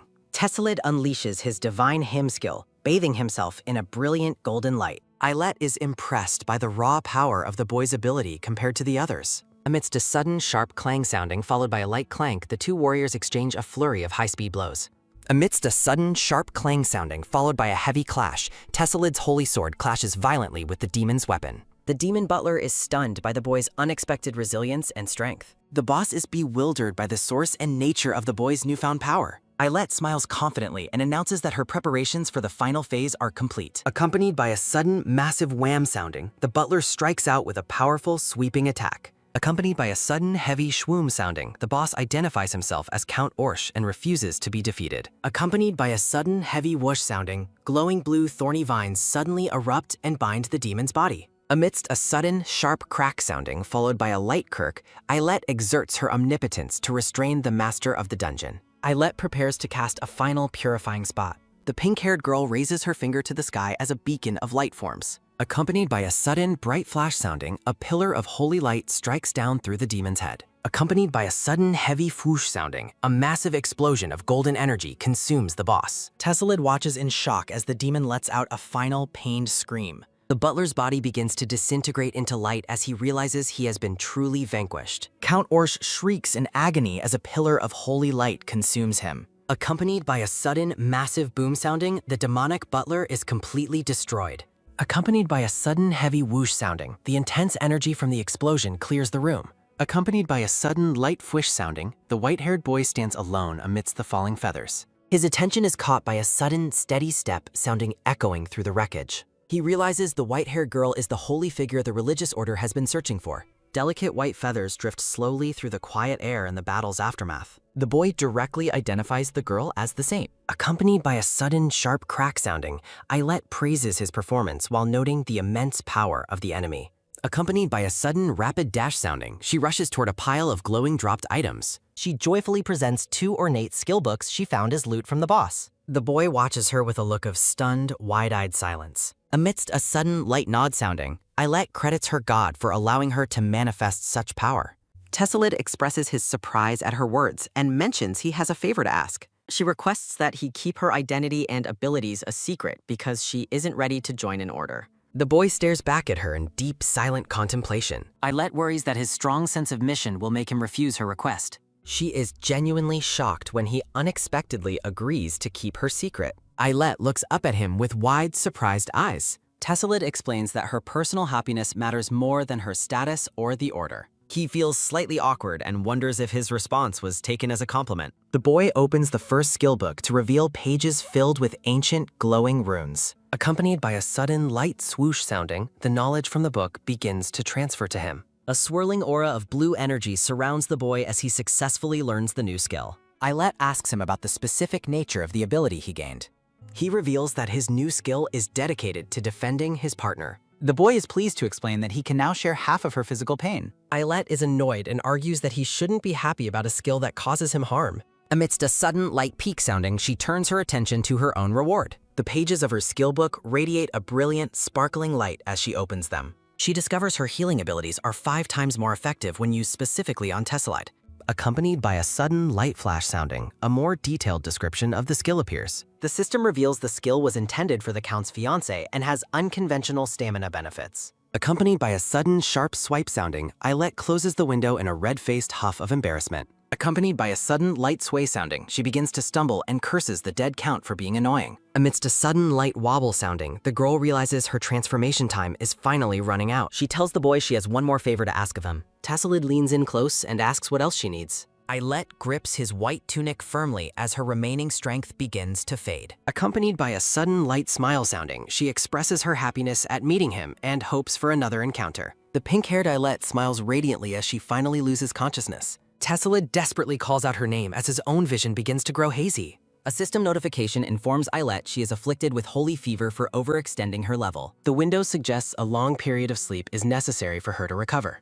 Time passes as the scene shifts to a serene, starry night sky. A decorative border indicates that 2 hours have elapsed since the end of the battle. Narration explains that the dungeon incident ended with 0 casualties thanks to the plushie debuff. The children are safely returned to their families after being treated for their minor injuries. Tessellite testifies to the authorities that the boss was dead by the time he woke up. The investigation concludes that a mysterious hero performed the divine advent and left before being identified. The pink-haired girl lies in bed, struggling to breathe as a heavy sweat breaks across her face. Her attention is drawn to a sudden, light touch, sounding as a cool hand rests upon her fevered forehead. A voice expresses concern that her high temperature shows no signs of dropping. The observer wonders if her current suffering is the inevitable cost of wielding such immense power. Accompanied by a sudden, sharp grit sounding, the silver-haired boy clenches his jaw in frustration at the cruel nature of divine order. Amidst a sudden, rapid dash sounding, a robed man arrives and urgently summons the boy to help with the shortage of hands outside. Tessellite looks down with a somber expression and quietly agrees to leave the bedside. Accompanied by a sudden, heavy step sounding, the boy walks away while the pink-haired girl remains deep in her unconscious slumber. A memory of her radiant, joyful smile lingers in the air, echoing her promise to meet him again. The scene pulls back to show the girl resting peacefully in a grand draped bed. Amidst a sudden light foosh sounding, her long pink hair fans out across the pillow as she shifts in her sleep. A golden cross necklace begins to glitter and sparkle brightly against her green dress. A blonde woman watches her with a look of mild amusement, questioning how she can sleep so soundly after waking her up. Accompanied by a sudden, quick poke sounding, followed by a light jab and prod, the woman teases her about her fever being a result of poor habits. The blonde woman smiles warmly, her eyes full of affection for the sleeping girl. Amidst a sudden, sharp rattle sounding, followed by a light clatter, 2 nearby skeletons shake in a comical display of excitement. Accompanied by a sudden, light spring sounding, a small fire demon leaps up and screams about its love for farming and grass. A younger version of Ayelet watches the dancing skeletons and warns her fire demon not to burn anything. A dark-haired girl expresses her disbelief that the adorable creature is actually a demon, while Ayelet explains its practical uses for their farm. Ayelet laughs and recounts the surprise of finding a demon disguised as a rock while her friend asks for reassurance. Ayelet explains that the corrupt demon is harmless because it prefers eating grass over killing. Bia looks at her friend with a stern expression and points out that Ayelet is the one who returned with a dangerous fever. The dark-haired girl admits she would have forbidden the trip if she had known the risks involved. Ayelet hugs her worried friend and insists that saving the other children made the danger worthwhile. As she holds her friend, Ayelet reflects on how she successfully prevented the tragic events of the original story. She observes the silver-haired boy in the distance, noting how his path has already begun to diverge from his original fate. The girl wonders if changing the protagonist's origin story was truly the right choice. Accompanied by a sudden, sharp stab sounding, a system notification reprimands her for her interference. A sudden, sharp ding sounding echoes as one system voice complains about her changes, while another defends her status as a high-class transmigrator. Amidst a sudden, light ding sounding, the 2 divine entities continue their silent, bickering exchange. Ayelet tries to quiet the bickering voices while her friend Bia watches her with a confused expression. She tells her friend she needs to step away to pray, masking her internal conversation with the systems. Bia is deeply moved, believing her friend is a truly devout and saintly apostle. Standing alone in the field, Ayelet considers her place in this 17th loop of the timeline. She notes that her arrival occurred during the tutorial period, well before the protagonist's cycle of regression was supposed to start. The girl questions if her actions now will have a lasting impact on the rest of the novel's plot. Accompanied by a sudden light ding sounding, a message confirms that her changes will indeed reshape the entire world. The divine voice explains that the protagonist's friends will now survive every return, and the skills she shared will remain permanent. Eilette is struck by a sudden realization and asks what will happen to her own existence in this new reality. The scene shifts to the silver-haired boy staring out a window into the bright blue sky. His hand reaches toward a pink macaron, a small reminder of the girl he once knew. Eilette looks away with a pensive expression, feeling the weight of her unique situation. Accompanied by a sudden light plop sounding, she sits against a tree and feels a mix of pride and sadness for the boy's improved childhood. She recalls her own smile and the hope she tried to instill in those around her. The girl realizes the boy will likely be the only person in the world who retains any memory of her. She imagines the boy desperately asking others about her, only to be told that no such person exists. Accompanied by a sudden heavy wail sounding, she pictures him crying and insisting that their promise was real. Eilette feels a pang of guilt, hoping that being gaslighted by his entire world won't drive him to madness. The system voice scolds her for her reckless behavior while the girl lets out a tired sigh of resignation. The two divine entities continue their argument about her education as she rests quietly beneath the shade of a tree. The system voice declares that there is no purpose in creating a multi-dimensional world if everyone merely follows the original novel's plot. Eilette stares in awe at the glowing system window. The pink-haired girl enthusiastically praises the voice for being incredibly logical and wise. She expresses her deep admiration, noting that the entity's grand name is perfectly suited to its role. Amidst a sudden light clench sounding, Eilette clenches her fist with a determined look, resolving to change the world to ensure her own survival. The scene focuses on the girl's small boots as she stands firmly on the vibrant green grass. Surrounded by floating gold coins, Eilette decides to spend her resources on a specific item she has been delaying. Accompanied by a sudden light grab sounding, the girl reaches down and picks up a sturdy wooden stick from the ground. A system notification announces that she has successfully unlocked the strong body skill through her dedicated physical training. Eilette realizes that awakening her aura will require mastering a weapon and tempering her body, though she expects the process to be difficult. Accompanied by a sudden light grin sounding, the determined girl swings her stick, confident that her transmigrator perks will speed up her mastery. Accompanied by a sudden light whoosh sounding followed by a quick wish, Eilette practices her swings against the clear blue sky with a series of spirited shouts. The dark-haired Bia watches her friend from behind a tree, suggesting that it is time for them to head back. Amidst a sudden light wobble sounding, Eilette suddenly collapses into a trembling pink blob, prompting a shocked cry from Bia. The pink-haired girl looks completely exhausted and dazed, struggling to understand her sudden loss of form. A system notification frantically questions why her proficiency level has stopped increasing despite her efforts. The scene shifts to the grand architecture of a manor, showcasing towering marble pillars under a bright sun. Sunlight glints off the ornate iron fence and white stone columns of the estate grounds. Eilette sits alone on the wide stone steps of the manor, clutching her training stick with a pensive expression. A system message explains that aura awakening requires specific techniques and meditation that are nearly impossible to master without professional guidance. The girl wonders if the item shop offers any beginner training videos, picturing a muscular instructor leading a workout session. Eilette rests her chin on her hands and looks upward, startled by an unexpected presence. The pink-haired girl remains seated in a daze, processing her current training predicament. She turns her head to the side, her attention captured by a strange sensation coming from nearby. Accompanied by a sudden light glow sounding, Eilette's cross necklace begins to sparkle as a mysterious voice tells her to look down. Eilette looks up at a blonde woman whose long, wavy hair is adorned with a silver star clip. The woman smiles down at her, her violet eyes shining with a mysterious, otherworldly light. The pink-haired girl stares in shock, her eyes wide as she realizes she is seeing a spirit. Eilette lets out a silent internal scream of terror at the realization that she is facing a ghost. The translucent blonde woman stands gracefully, her spirit form shimmering with golden sparkles. Eilette cowers on the steps, her face pale with fear as she stares at the apparition. Accompanied by a sudden light smile sounding, the beautiful ghost continues to gaze at the girl with a gentle, knowing expression. Finding her voice, Eilette asks if the spirit is a friend of Cardinal Cartalaya. The woman asks if her old friend is still in good health, and Eilette confirms that the cardinal is well. The blonde spirit offers to serve as an instructor, suggesting that she can help the girl with her training. Eilette looks skeptical until the spirit mentions that while others honored her as a saint, she had a different true profession. Accompanied by a sudden light da-dun sounding, the spirit puts on dark sunglasses and reveals she was the most feared drill instructor in the Vatican. Accompanied by a sudden, light whip sounding, the woman barks an order at recruit Eilette, leaving the girl looking small and intimidated.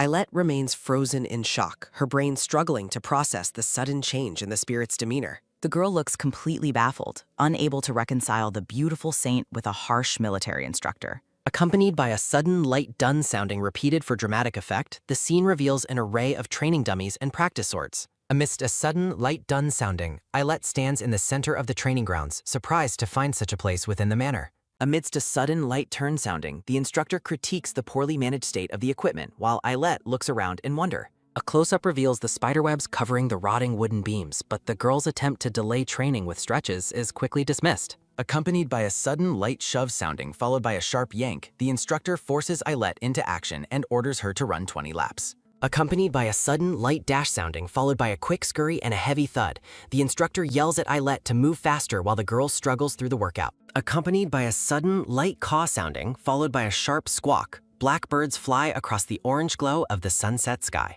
Amidst a sudden light caw sounding followed by a sharp squawk, Eilette lies face down in the dirt, her clothes covered in grime from the intense training. Accompanied by a sudden light fsh sounding, the instructor begins to fade away, telling the exhausted girl that they will resume the lessons tomorrow. Accompanied by a sudden light turn sounding, Eilette rolls onto her side and laments that she cannot get a refund for her aura training package. Exhausted and mud-stained, Eilette calls out for help while a crow caws in the sunset air. System notifications mock her low stamina as the girl lies face down, hurt by the god's mean comments. The voice that shapes the world silences the other entities and expresses deep sympathy for the girl's state. Shivering as the sun sets, Eilette tearfully thanks the kind divine entity for its rare kindness. A system message notes the voice that shapes the world's concern and its uncertainty on how to help. Accompanied by a sudden, light foosh sounding, a divine ginseng extract gift box appears amidst falling gold coins. Eilette looks at the gift in shock, while the other gods react with disbelief at the lavish offering. A system window describes the extract as a powerful stamina booster that allows a week's worth of training. Holding the box, Eilette listens as the gods complain about the high cost of the gift. Accompanied by a sudden light rip sounding, the girl tears open a packet of the concentrated medicine.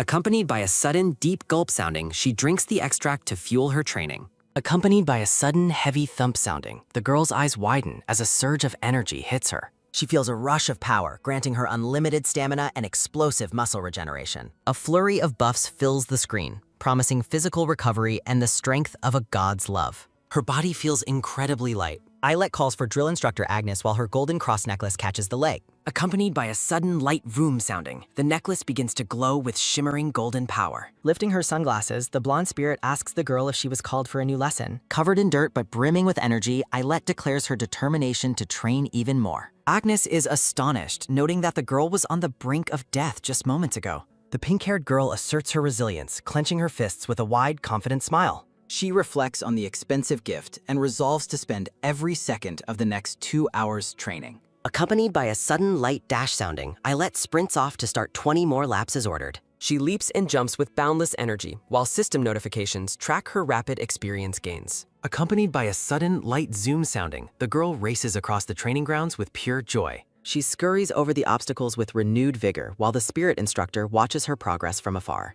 Accompanied by a sudden, light whip sounding, Agnes adjusts her glasses and marvels at the girl's frightening growth. Eilette swings across the bars with a shout, prompting Agnes to realize she is witnessing a legend born. The blonde spirit grins with pride as she watches the girl's intense drive and enjoyment of training. Accompanied by a sudden, heavy step sounding, a sturdy boot plants itself firmly on the dirt. Eilette emerges from the dust clouds with a focused, shadowy expression. Accompanied by a sudden light to done sounding, a notification confirms her strong body skill has reached level 17. Agnes flinches in surprise at the girl's intense presence and suggests they move to the next lesson. The instructor turns away gracefully, ready to introduce the next phase of martial mastery.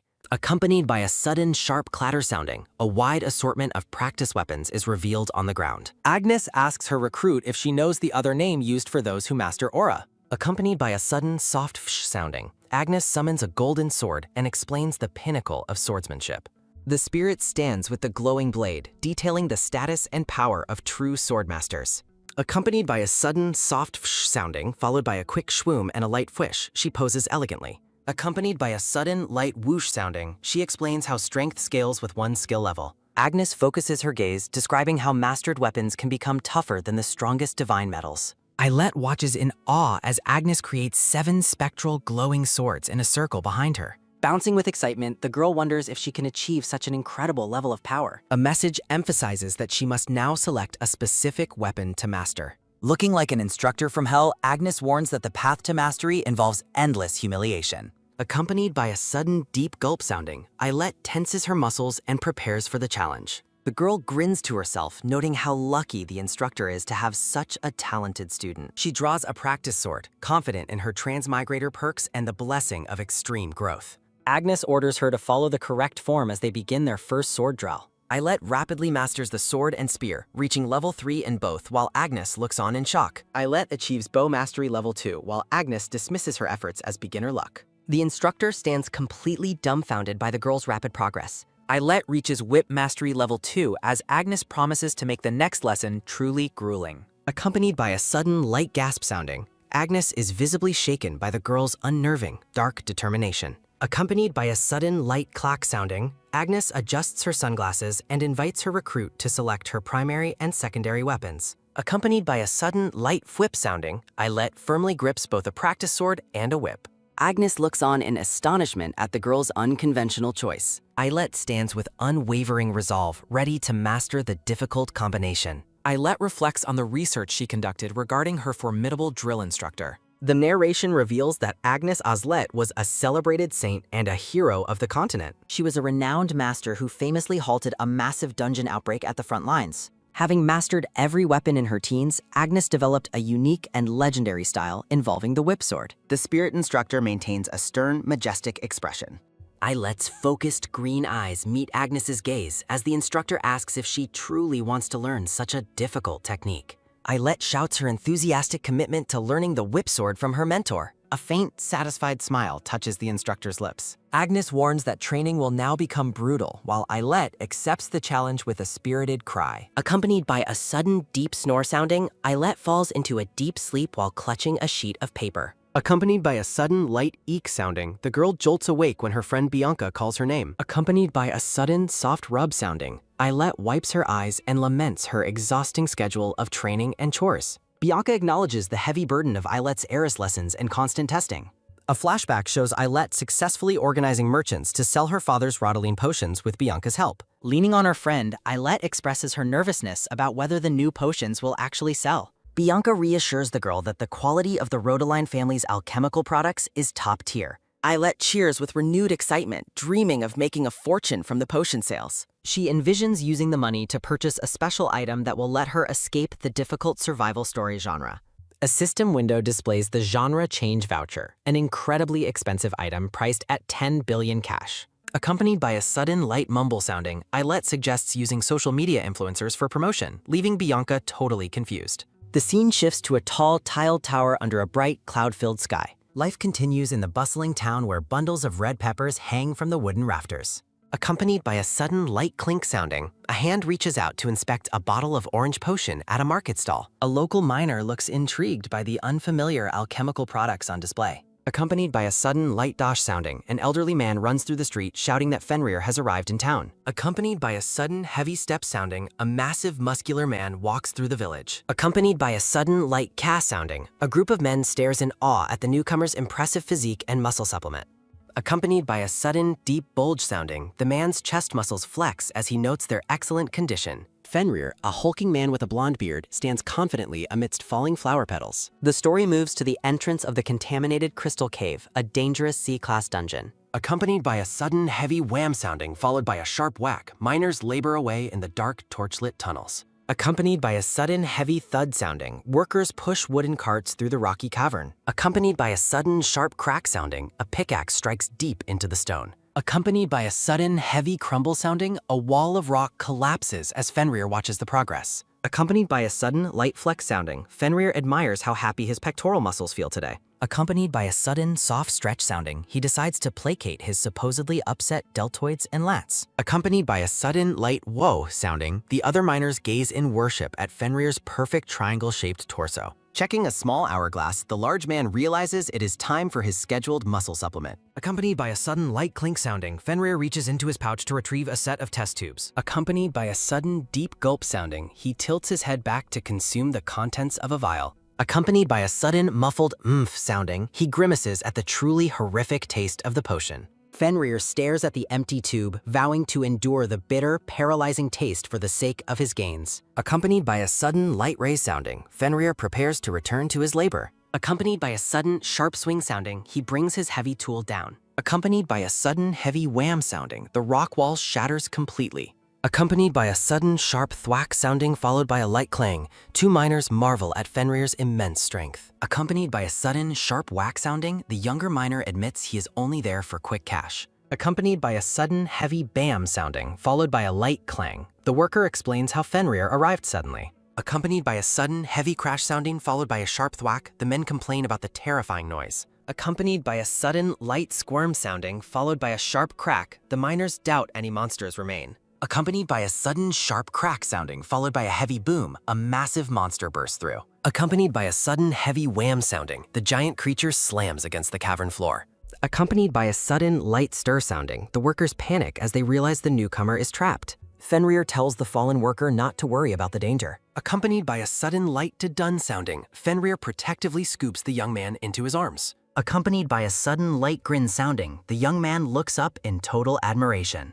Accompanied by a sudden heavy slam sounding, followed by a sharp crash, the monster lunges again. Fenrir identifies the acid worm and notes the miners cannot survive it alone. Accompanied by a sudden light release sounding, he orders the young man to find safety. Accompanied by a sudden heavy step sounding, the giant man walks toward the beast. Accompanied by a sudden sharp clench sounding, his powerful fist glows with golden energy. Accompanied by a sudden heavy gape sounding, the monster prepares to devour another worker. Accompanied by a sudden light whoosh sounding, a powerful shockwave ripples through the air. Fenrir leaps high into the air with incredible power. Dust and debris swirl around the champion's massive frame. Accompanied by a sudden heavy wham sounding, he delivers a devastating physical blow. Accompanied by a sudden light spurt sounding, the creature screeches as it takes damage. Accompanied by a sudden sharp snap sounding followed by a crack, he grips the beast's maw. Accompanied by a sudden light kirk sounding, the muscular man exerts a terrifying force. Accompanied by a sudden light flash sounding, Fenrir's eyes glow with intense battle focus. Accompanied by a sudden heavy rip sounding, he physically tears the monster in two.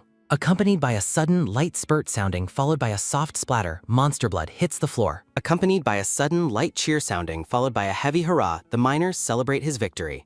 The workers lead 3 cheers for his incredible muscles. Accompanied by a sudden soft drip sounding, they chant praises for his pectoral gains. Accompanied by a sudden sharp clatter sounding, Fenrir discovers his supplement potions are shattered.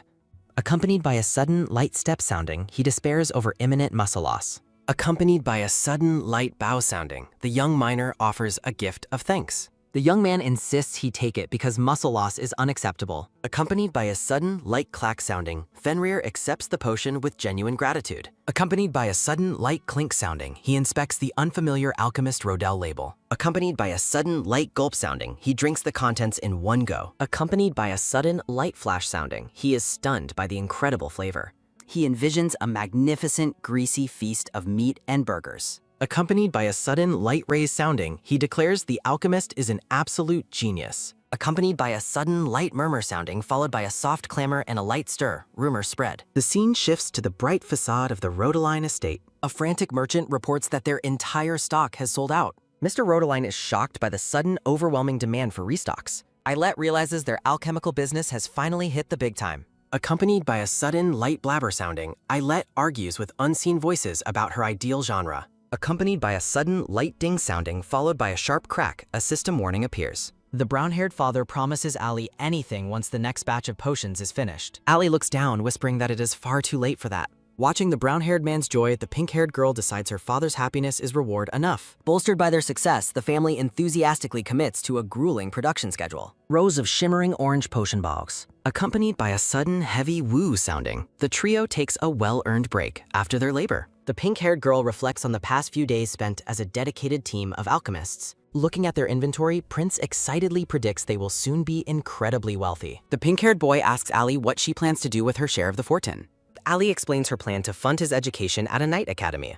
Deeply moved by her kindness, Prince vows to spend his earnings on her as well. Accompanied by a sudden, soft hug sounding, the brown-haired father pulls both children into a warm embrace. The father expresses his wish to return to the home they once shared with their mother. Narration explains that while Allie's mother died early in the original plot, her current circumstances differ. Mr. Rodaline describes their mother as an unpredictable woman who frequently came and went. Accompanied by a sudden, sharp whip sounding, Prince silences Allie while asking his father how the couple met. Smiling warmly, the brown-haired man prepares to recount the story of their first encounter. A flashback reveals a younger Mr. Rodaline discovering an injured woman deep within the forest. He brought her home to heal, and despite her amnesia, a romance blossomed between them. Allie listens skeptically to tales of her mother bringing home wild boars for her father to dress. Her father notes the woman's sudden disappearance years ago, suggesting she belonged to another world.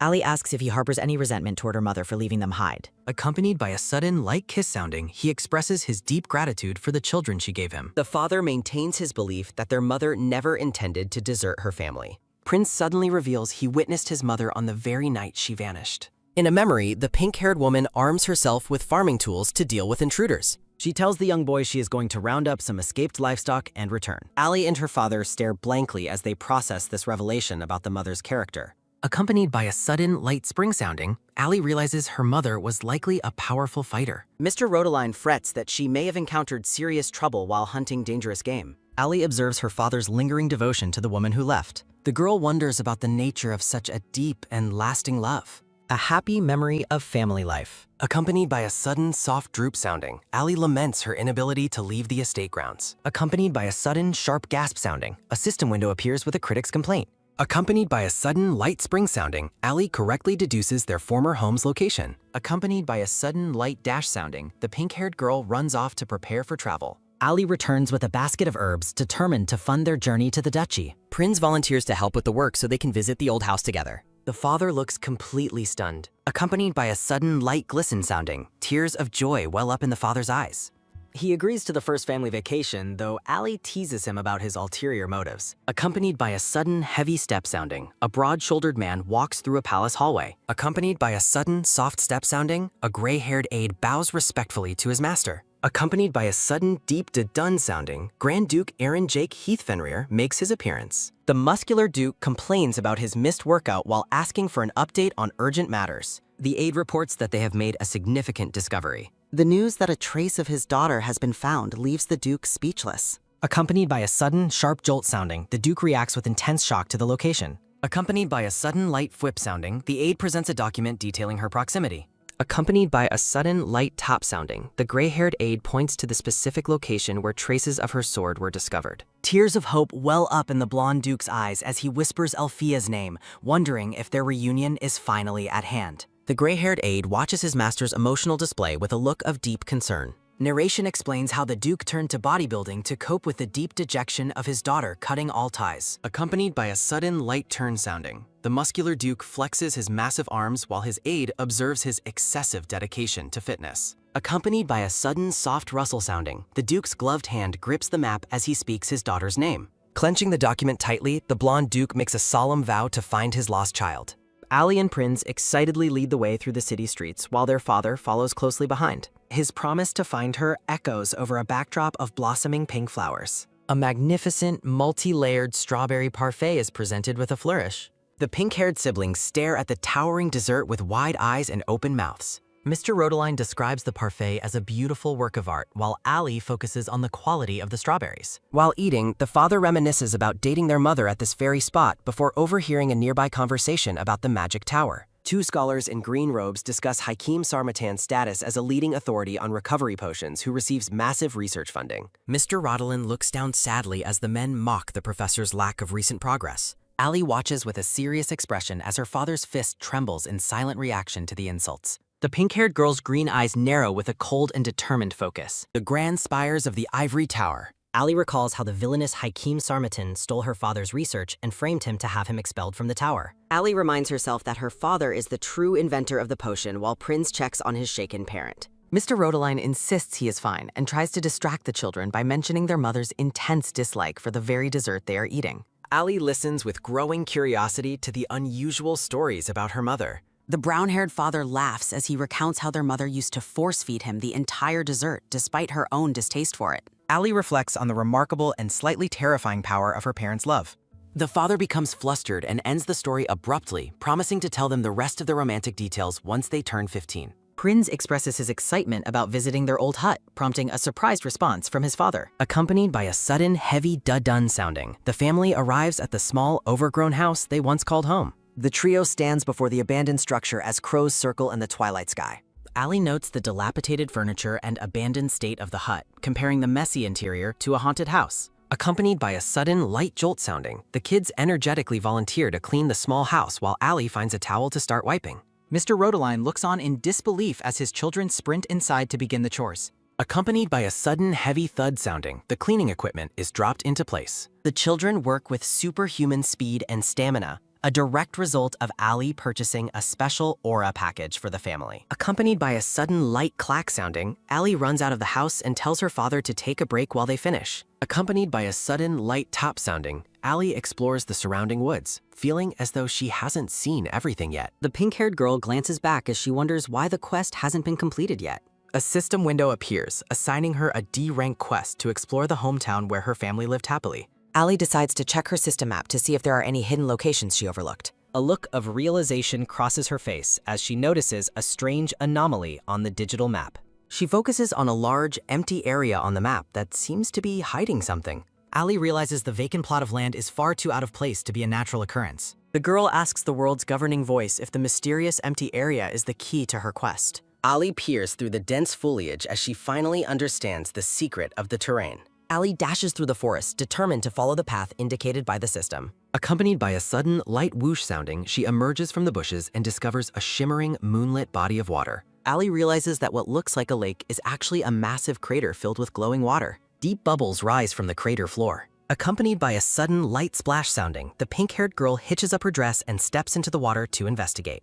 Accompanied by a sudden, light schwoom sounding, a dark and swirling dungeon entrance is revealed beneath the surface. Accompanied by a sudden, light foosh sounding, Allie prepares herself to enter the hidden dungeon. The shimmering blonde-haired woman notes that someone must have reacted quickly to the disaster to save the nearby villages. Sweating nervously, the pink-haired girl mentions the terrifying concept of a dungeon burst. Explanatory text describes a dungeon burst as an explosive monster spill that turns even low-class dungeons into S-class catastrophes. The golden-haired woman observes that this dungeon remains strangely untouched despite the lack of any memorials for casualties. Staring into the glowing water, the pink-haired girl realizes that the entire expedition team likely perished while stopping the burst. Narration confirms that the lack of survivors is why the events of that night remain a complete mystery. Allie hesitates to enter the dangerous area while two system voices argue over whether the location is safe for her to explore. The girl's eyes light up with excitement as she considers the possibility of finding S-class loot from a defeated boss. A system notification appears, informing Eilette that there is a specific favor requested of her.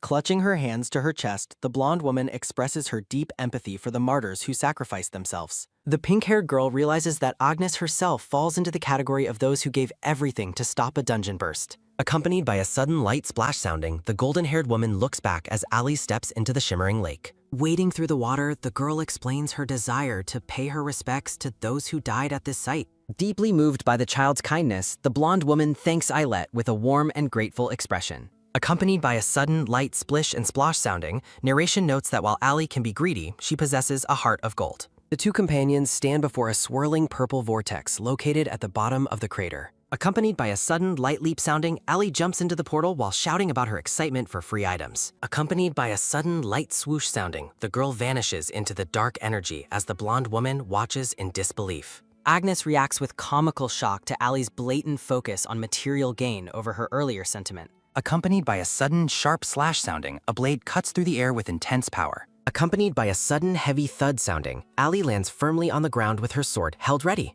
Standing amidst a landscape of cosmic debris, Agnes encourages Cadet Eilette to use this cleared dungeon for training. A system window identifies the area as the C-class dungeon known as the Black Salt Desert. The pink-haired girl shields her eyes from the dust as she looks up at a massive silhouette. Allie stands in awe before the gargantuan skeletal remains of a long-dead creature. Agnes identifies the massive fossil as the century-old ribcage of a demonic dragon that once served as a mid-boss. The pink-haired girl glances at a floating system window as she processes this new information. The golden-haired woman explains that time within this dungeon moves significantly faster than in the outside world. They decide to continue their search, noting that the remains they seek are likely as ancient as the dragon bones. accompanied by a sudden light whoosh and fwish sounding. A heavy sandstorm begins to swirl around the pair. A system notification announces that Ali has reached the barrier of the Black Temple. While Agnes worries about getting lost in the storm, Ali confidently mentions her use of a cheat code to navigate. A digital map appears, showing a clear path and footprints leading toward a distant structure. Staring at the glowing interface, Ali explains that she can follow the map even if her vision is obscured. Accompanied by a sudden sharp trip and crash sounding, Ali falls flat on her face after catching her foot on a mound. The pink-haired girl lies motionless in the sand as her companion calls out her name in concern. Accompanied by a sudden light twitch sounding, Agnes realizes the mound Ali tripped over is actually alive and making noises. Ali looks back in shock as she hears a pained groan coming from the ground behind her.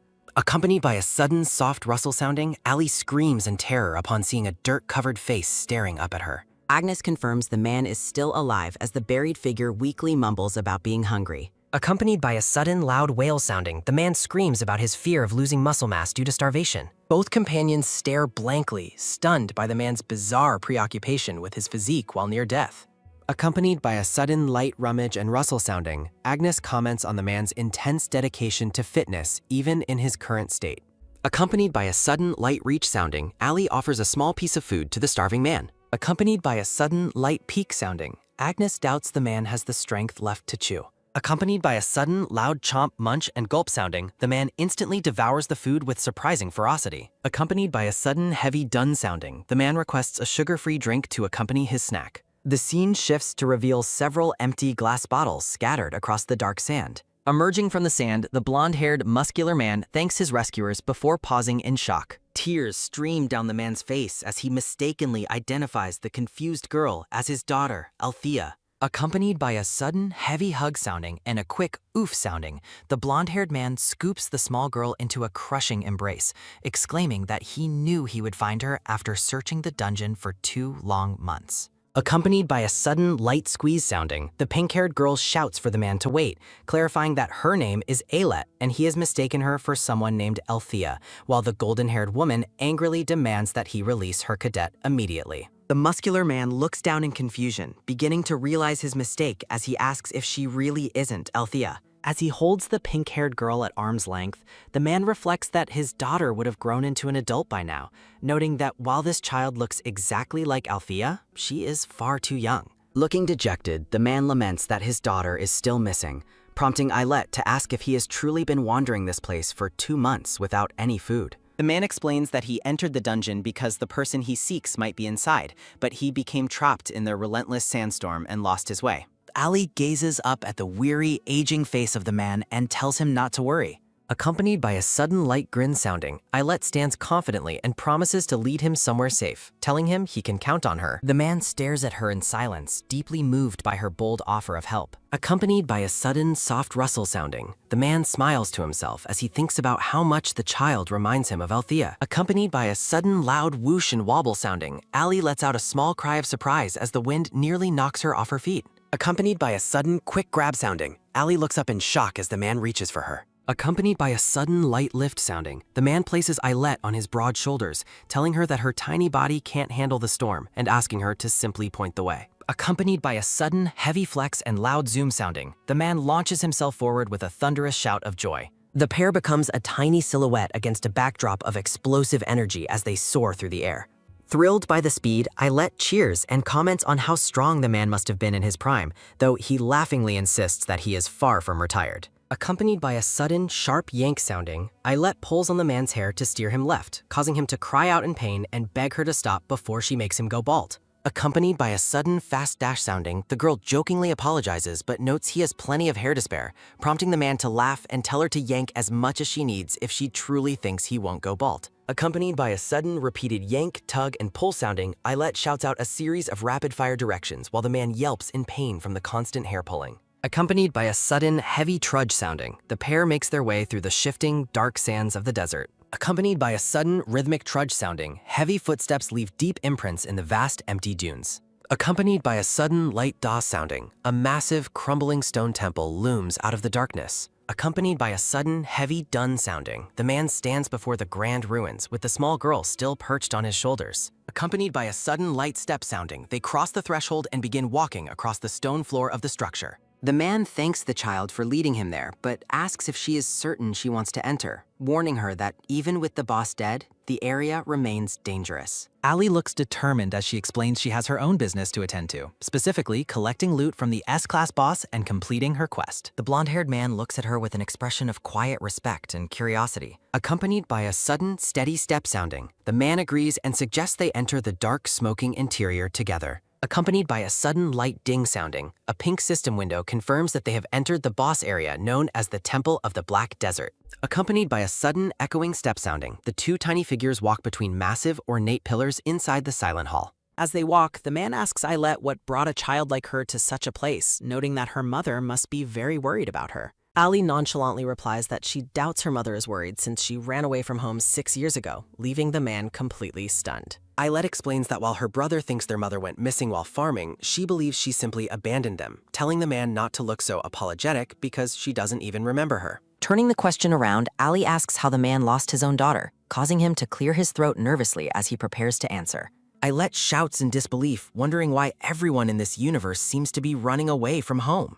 The man begins to sob comically, wailing that his daughter ran away because of him, which prompts Ali to ask what exactly happened. The man's face turns solemn as he gazes into the distance, lost in a painful memory. Narration describes a man from long ago who fell deeply in love with a woman of humble origins. Text explains that his family's opposition led to a painful breakup, and that years later he learned of the lady's death and the existence of a child she had been carrying when they parted. Determined to fix his past, the man rode across the continent and contacted every orphanage in search of his child. A portrait shows the young, pink-haired girl he eventually found and named Althea. Looking at his new daughter, the man in his decorated military uniform vowed to change his ways. He decided to give his beloved daughter everything he had, including his most valuable possession. An ornate, glowing crest appears as the narration reveals that he intended to give her his noble lineage. The scene returns to the present as the crest fades and Eilette suddenly stops the man.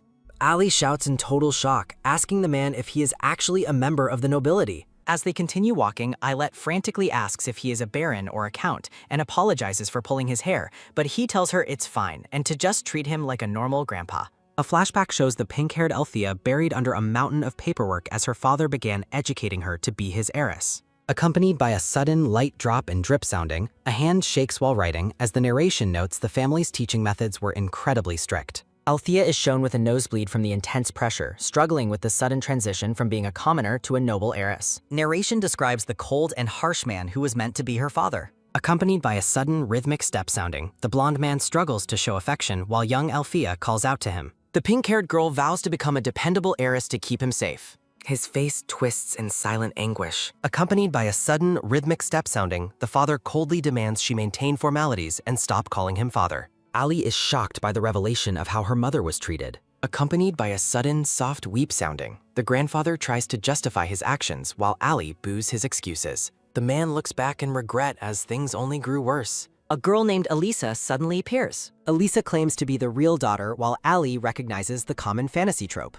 The newcomer bears a striking resemblance to his late lover. Memories of his late lover's illness fill him with pain. He showered the stranger with affection right in front of a devastated Althea.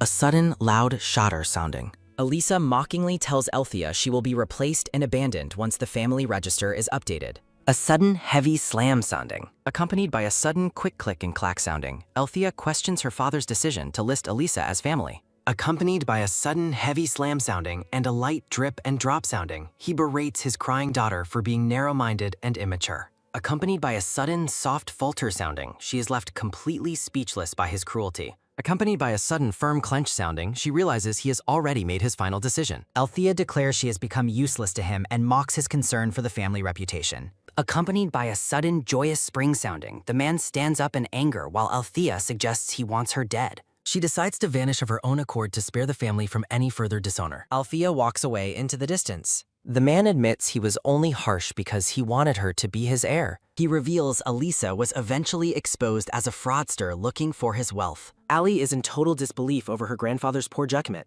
Accompanied by a sudden, soft hic sounding, the man weeps while Ali scolds him for being an untrustworthy parent. Ali notes the absurdity of the situation as the old man feels completely drained. The little girl suddenly freezes. Accompanied by a sudden, heavy dud-dun sounding, they find a field of petrified monsters. Accompanied by a sudden, heavy crumble and thud sounding, the massive stone beasts lie broken on the ground. Accompanied by a sudden heavy stagger sounding, Allie asks about the stone statues. Accompanied by a sudden heavy dun sounding, the man screams Althea's name as they find a petrified woman. Accompanied by a sudden clumsy fumble and stumble sounding, the man rushes toward the stone figure. Accompanied by a sudden warm hug sounding, he tearfully embraces the statue and refuses to say goodbye. Accompanied by a sudden soft weep sounding, Allie watches her grandfather's despair.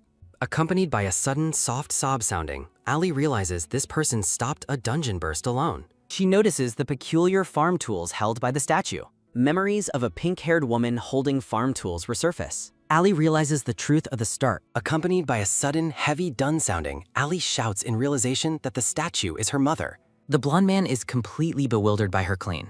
Allie recalls how her mother supposedly fled with farming equipment. The statue holds a plow in one hand and a hoe in the other. Accompanied by a sudden rhythmic step sounding, Allie notes she left in a nightgown. The girl confirms the stone lady is indeed her mother. A sudden, firm grab sounding. Accompanied by a sudden joyous raise sounding, the man lifts Allie into the air, ecstatic to have a granddaughter. Allie tries to get his attention for a crucial update. The petrified lady holding a pitchfork remains stone cold but lacks any visible life-threatening injuries. Allie's gaze shifts upward in realization. A sudden, heavy da-dun sounding. Allie identifies the giant eye as the monster behind the petrification curse, while a system window notes its sensitive reaction. Overjoyed by the discovery, Allie's face lights up with a sudden, radiant beam sounding. Allie confidently declares that her mother can be saved if the curse is undone, leaving the muscular man shocked. The girl makes the blonde man promise to keep a secret regarding the power she is about to unveil. The pair ascends the stone stairs as the man solemnly swears to keep her secret. Standing before her stone-encased mother, Allie prepares herself to confront the nature of the demonic curse. She focuses her inner strength, certain that her divine power is the key to breaking the spell. A sudden, brilliant shimmer sounding. Allie's pink hair turns pure white. The blonde man watches in awe, wondering how a child can wield such massive divine power. Allie attributes her incredible strength to her status as a pious believer. The girl pauses her efforts to ask if the man would like to join her faith. Accompanied by a sudden, cheerful thumbs-up sounding, Allie promises to save her mother while the man begs to skip the sermon. Her hands glow with golden light. A magical circle surrounds her mother. A sudden, explosive foosh sobbing. Accompanied by a sudden, light ding sounding, the blonde man is left completely speechless by the miracle. Allie celebrates the success of her prayer while the system confirms the spread of her faith. A sudden, soft sounding. Accompanied by a sudden, sharp cringe sounding, Allie gaggingly complains about the salty taste of the petrified remains. The pink-haired woman awakens and stands up, worrying about how much time has passed since she was cursed. The mother freezes in place as she recognizes the girl standing before her. Accompanied by a sudden, firm grab sounding, the mother pulls Allie close, shocked by her growth and white hair. Accompanied by a sudden, pained ugh sounding, the woman laments missing her daughter's childhood and asks for her current age. Allie nervously reveals she is 10 years old, admitting how strange the revelation feels now. Accompanied by a sudden, loud new sounding, the mother screams in despair over the lost 6 years and apologizes for swearing. Accompanied by a sudden, light yank sounding, Allie tells her mother there is no need to censor her words. Mother and daughter share an embrace. Tears fall as the mother heartfully apologizes for leaving Allie behind. The woman asks Allie if she was lonely or had a hard time while she was a lead. A lonely child sits in darkness. The mother holds Allie very tightly. A sudden, light squeeze sounder. Allie explains she looks sad because she has no memories of her mother at all. The pink-haired woman tearfully promises that she will never leave Allie's side again. Her mother gently cups Allie's face. A sudden, warm hug. Narration describes how Allie has grown up and experienced death, yet still feels the weight of her past. The man watches with quiet sorrow. The mother notices the man nearby. Accompanied by a sudden, soft glisten sounding, the man tearfully identifies himself as her father. The woman stares in total disbelief. The pink-haired woman coldly rejects the man, claiming that she does not have a father. They stand within the raging storm. A sudden rhythmic speck sounding. Accompanied by a sudden quick whoosh and swoosh sounding, the man begs to be called daddy while Allie finds the family argument incredibly uncomfortable. The blonde man pleads for Althea to return home, offering to hand over his noble title to her immediately. The pink-haired woman rejects the offer, suggesting he give the title to the actor hired to deceive him. The man admits the other girl was a swindler. Accompanied by a sudden, firm grab sounding, the man catches Althea's hand and begs for a moment to explain. A sudden, powerful whoosh sounding. A sudden, thunderous crash sounding. The white-haired girl expresses shock at the man's immense weight, while a system window encourages her to obey her mother.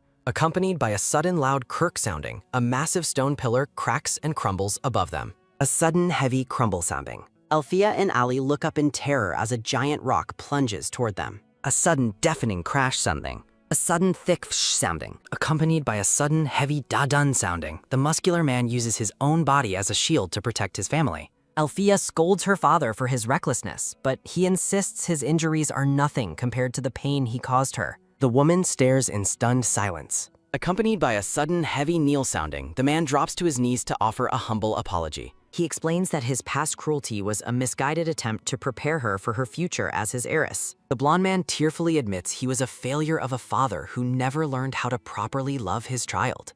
Conflicted emotions play across her face. Accompanied by a sudden soft turn sounding, the woman looks away as the man begs for a chance to make amends. Ali notes her mother is soft-hearted. Althea remains silent and deeply troubled. The little girl asks if she can see her grandfather more often to help bridge the family gap. Excited by the possibility, the man suggests they all move into his home together as a family. Althea immediately rejects the living arrangement. She explains that she has no interest in nobility and is perfectly content with her current life. She eventually relents, agreeing to consider occasional visits for Ali's sake and asking him to stand up. Accompanied by a sudden, joyous spring sounding, the man leaps into the air and suggests a busy holiday schedule. Althea tells him to stop making a scene, but he remains overjoyed and offers her anything she desires. She suddenly remembers an important favor. She asks him to punish a man named Hakim Sarmatan on her behalf. Ali recognizes her father's enemy. Accompanied by a sudden hot blaze sounding, Althea describes how Hakim bullied and extorted her husband. The girl adds that the man also stole her father's research and got him expelled from his post. Accompanied by a sudden loud crack sounding, Althea seethes with rage while the man promises to eliminate the threat.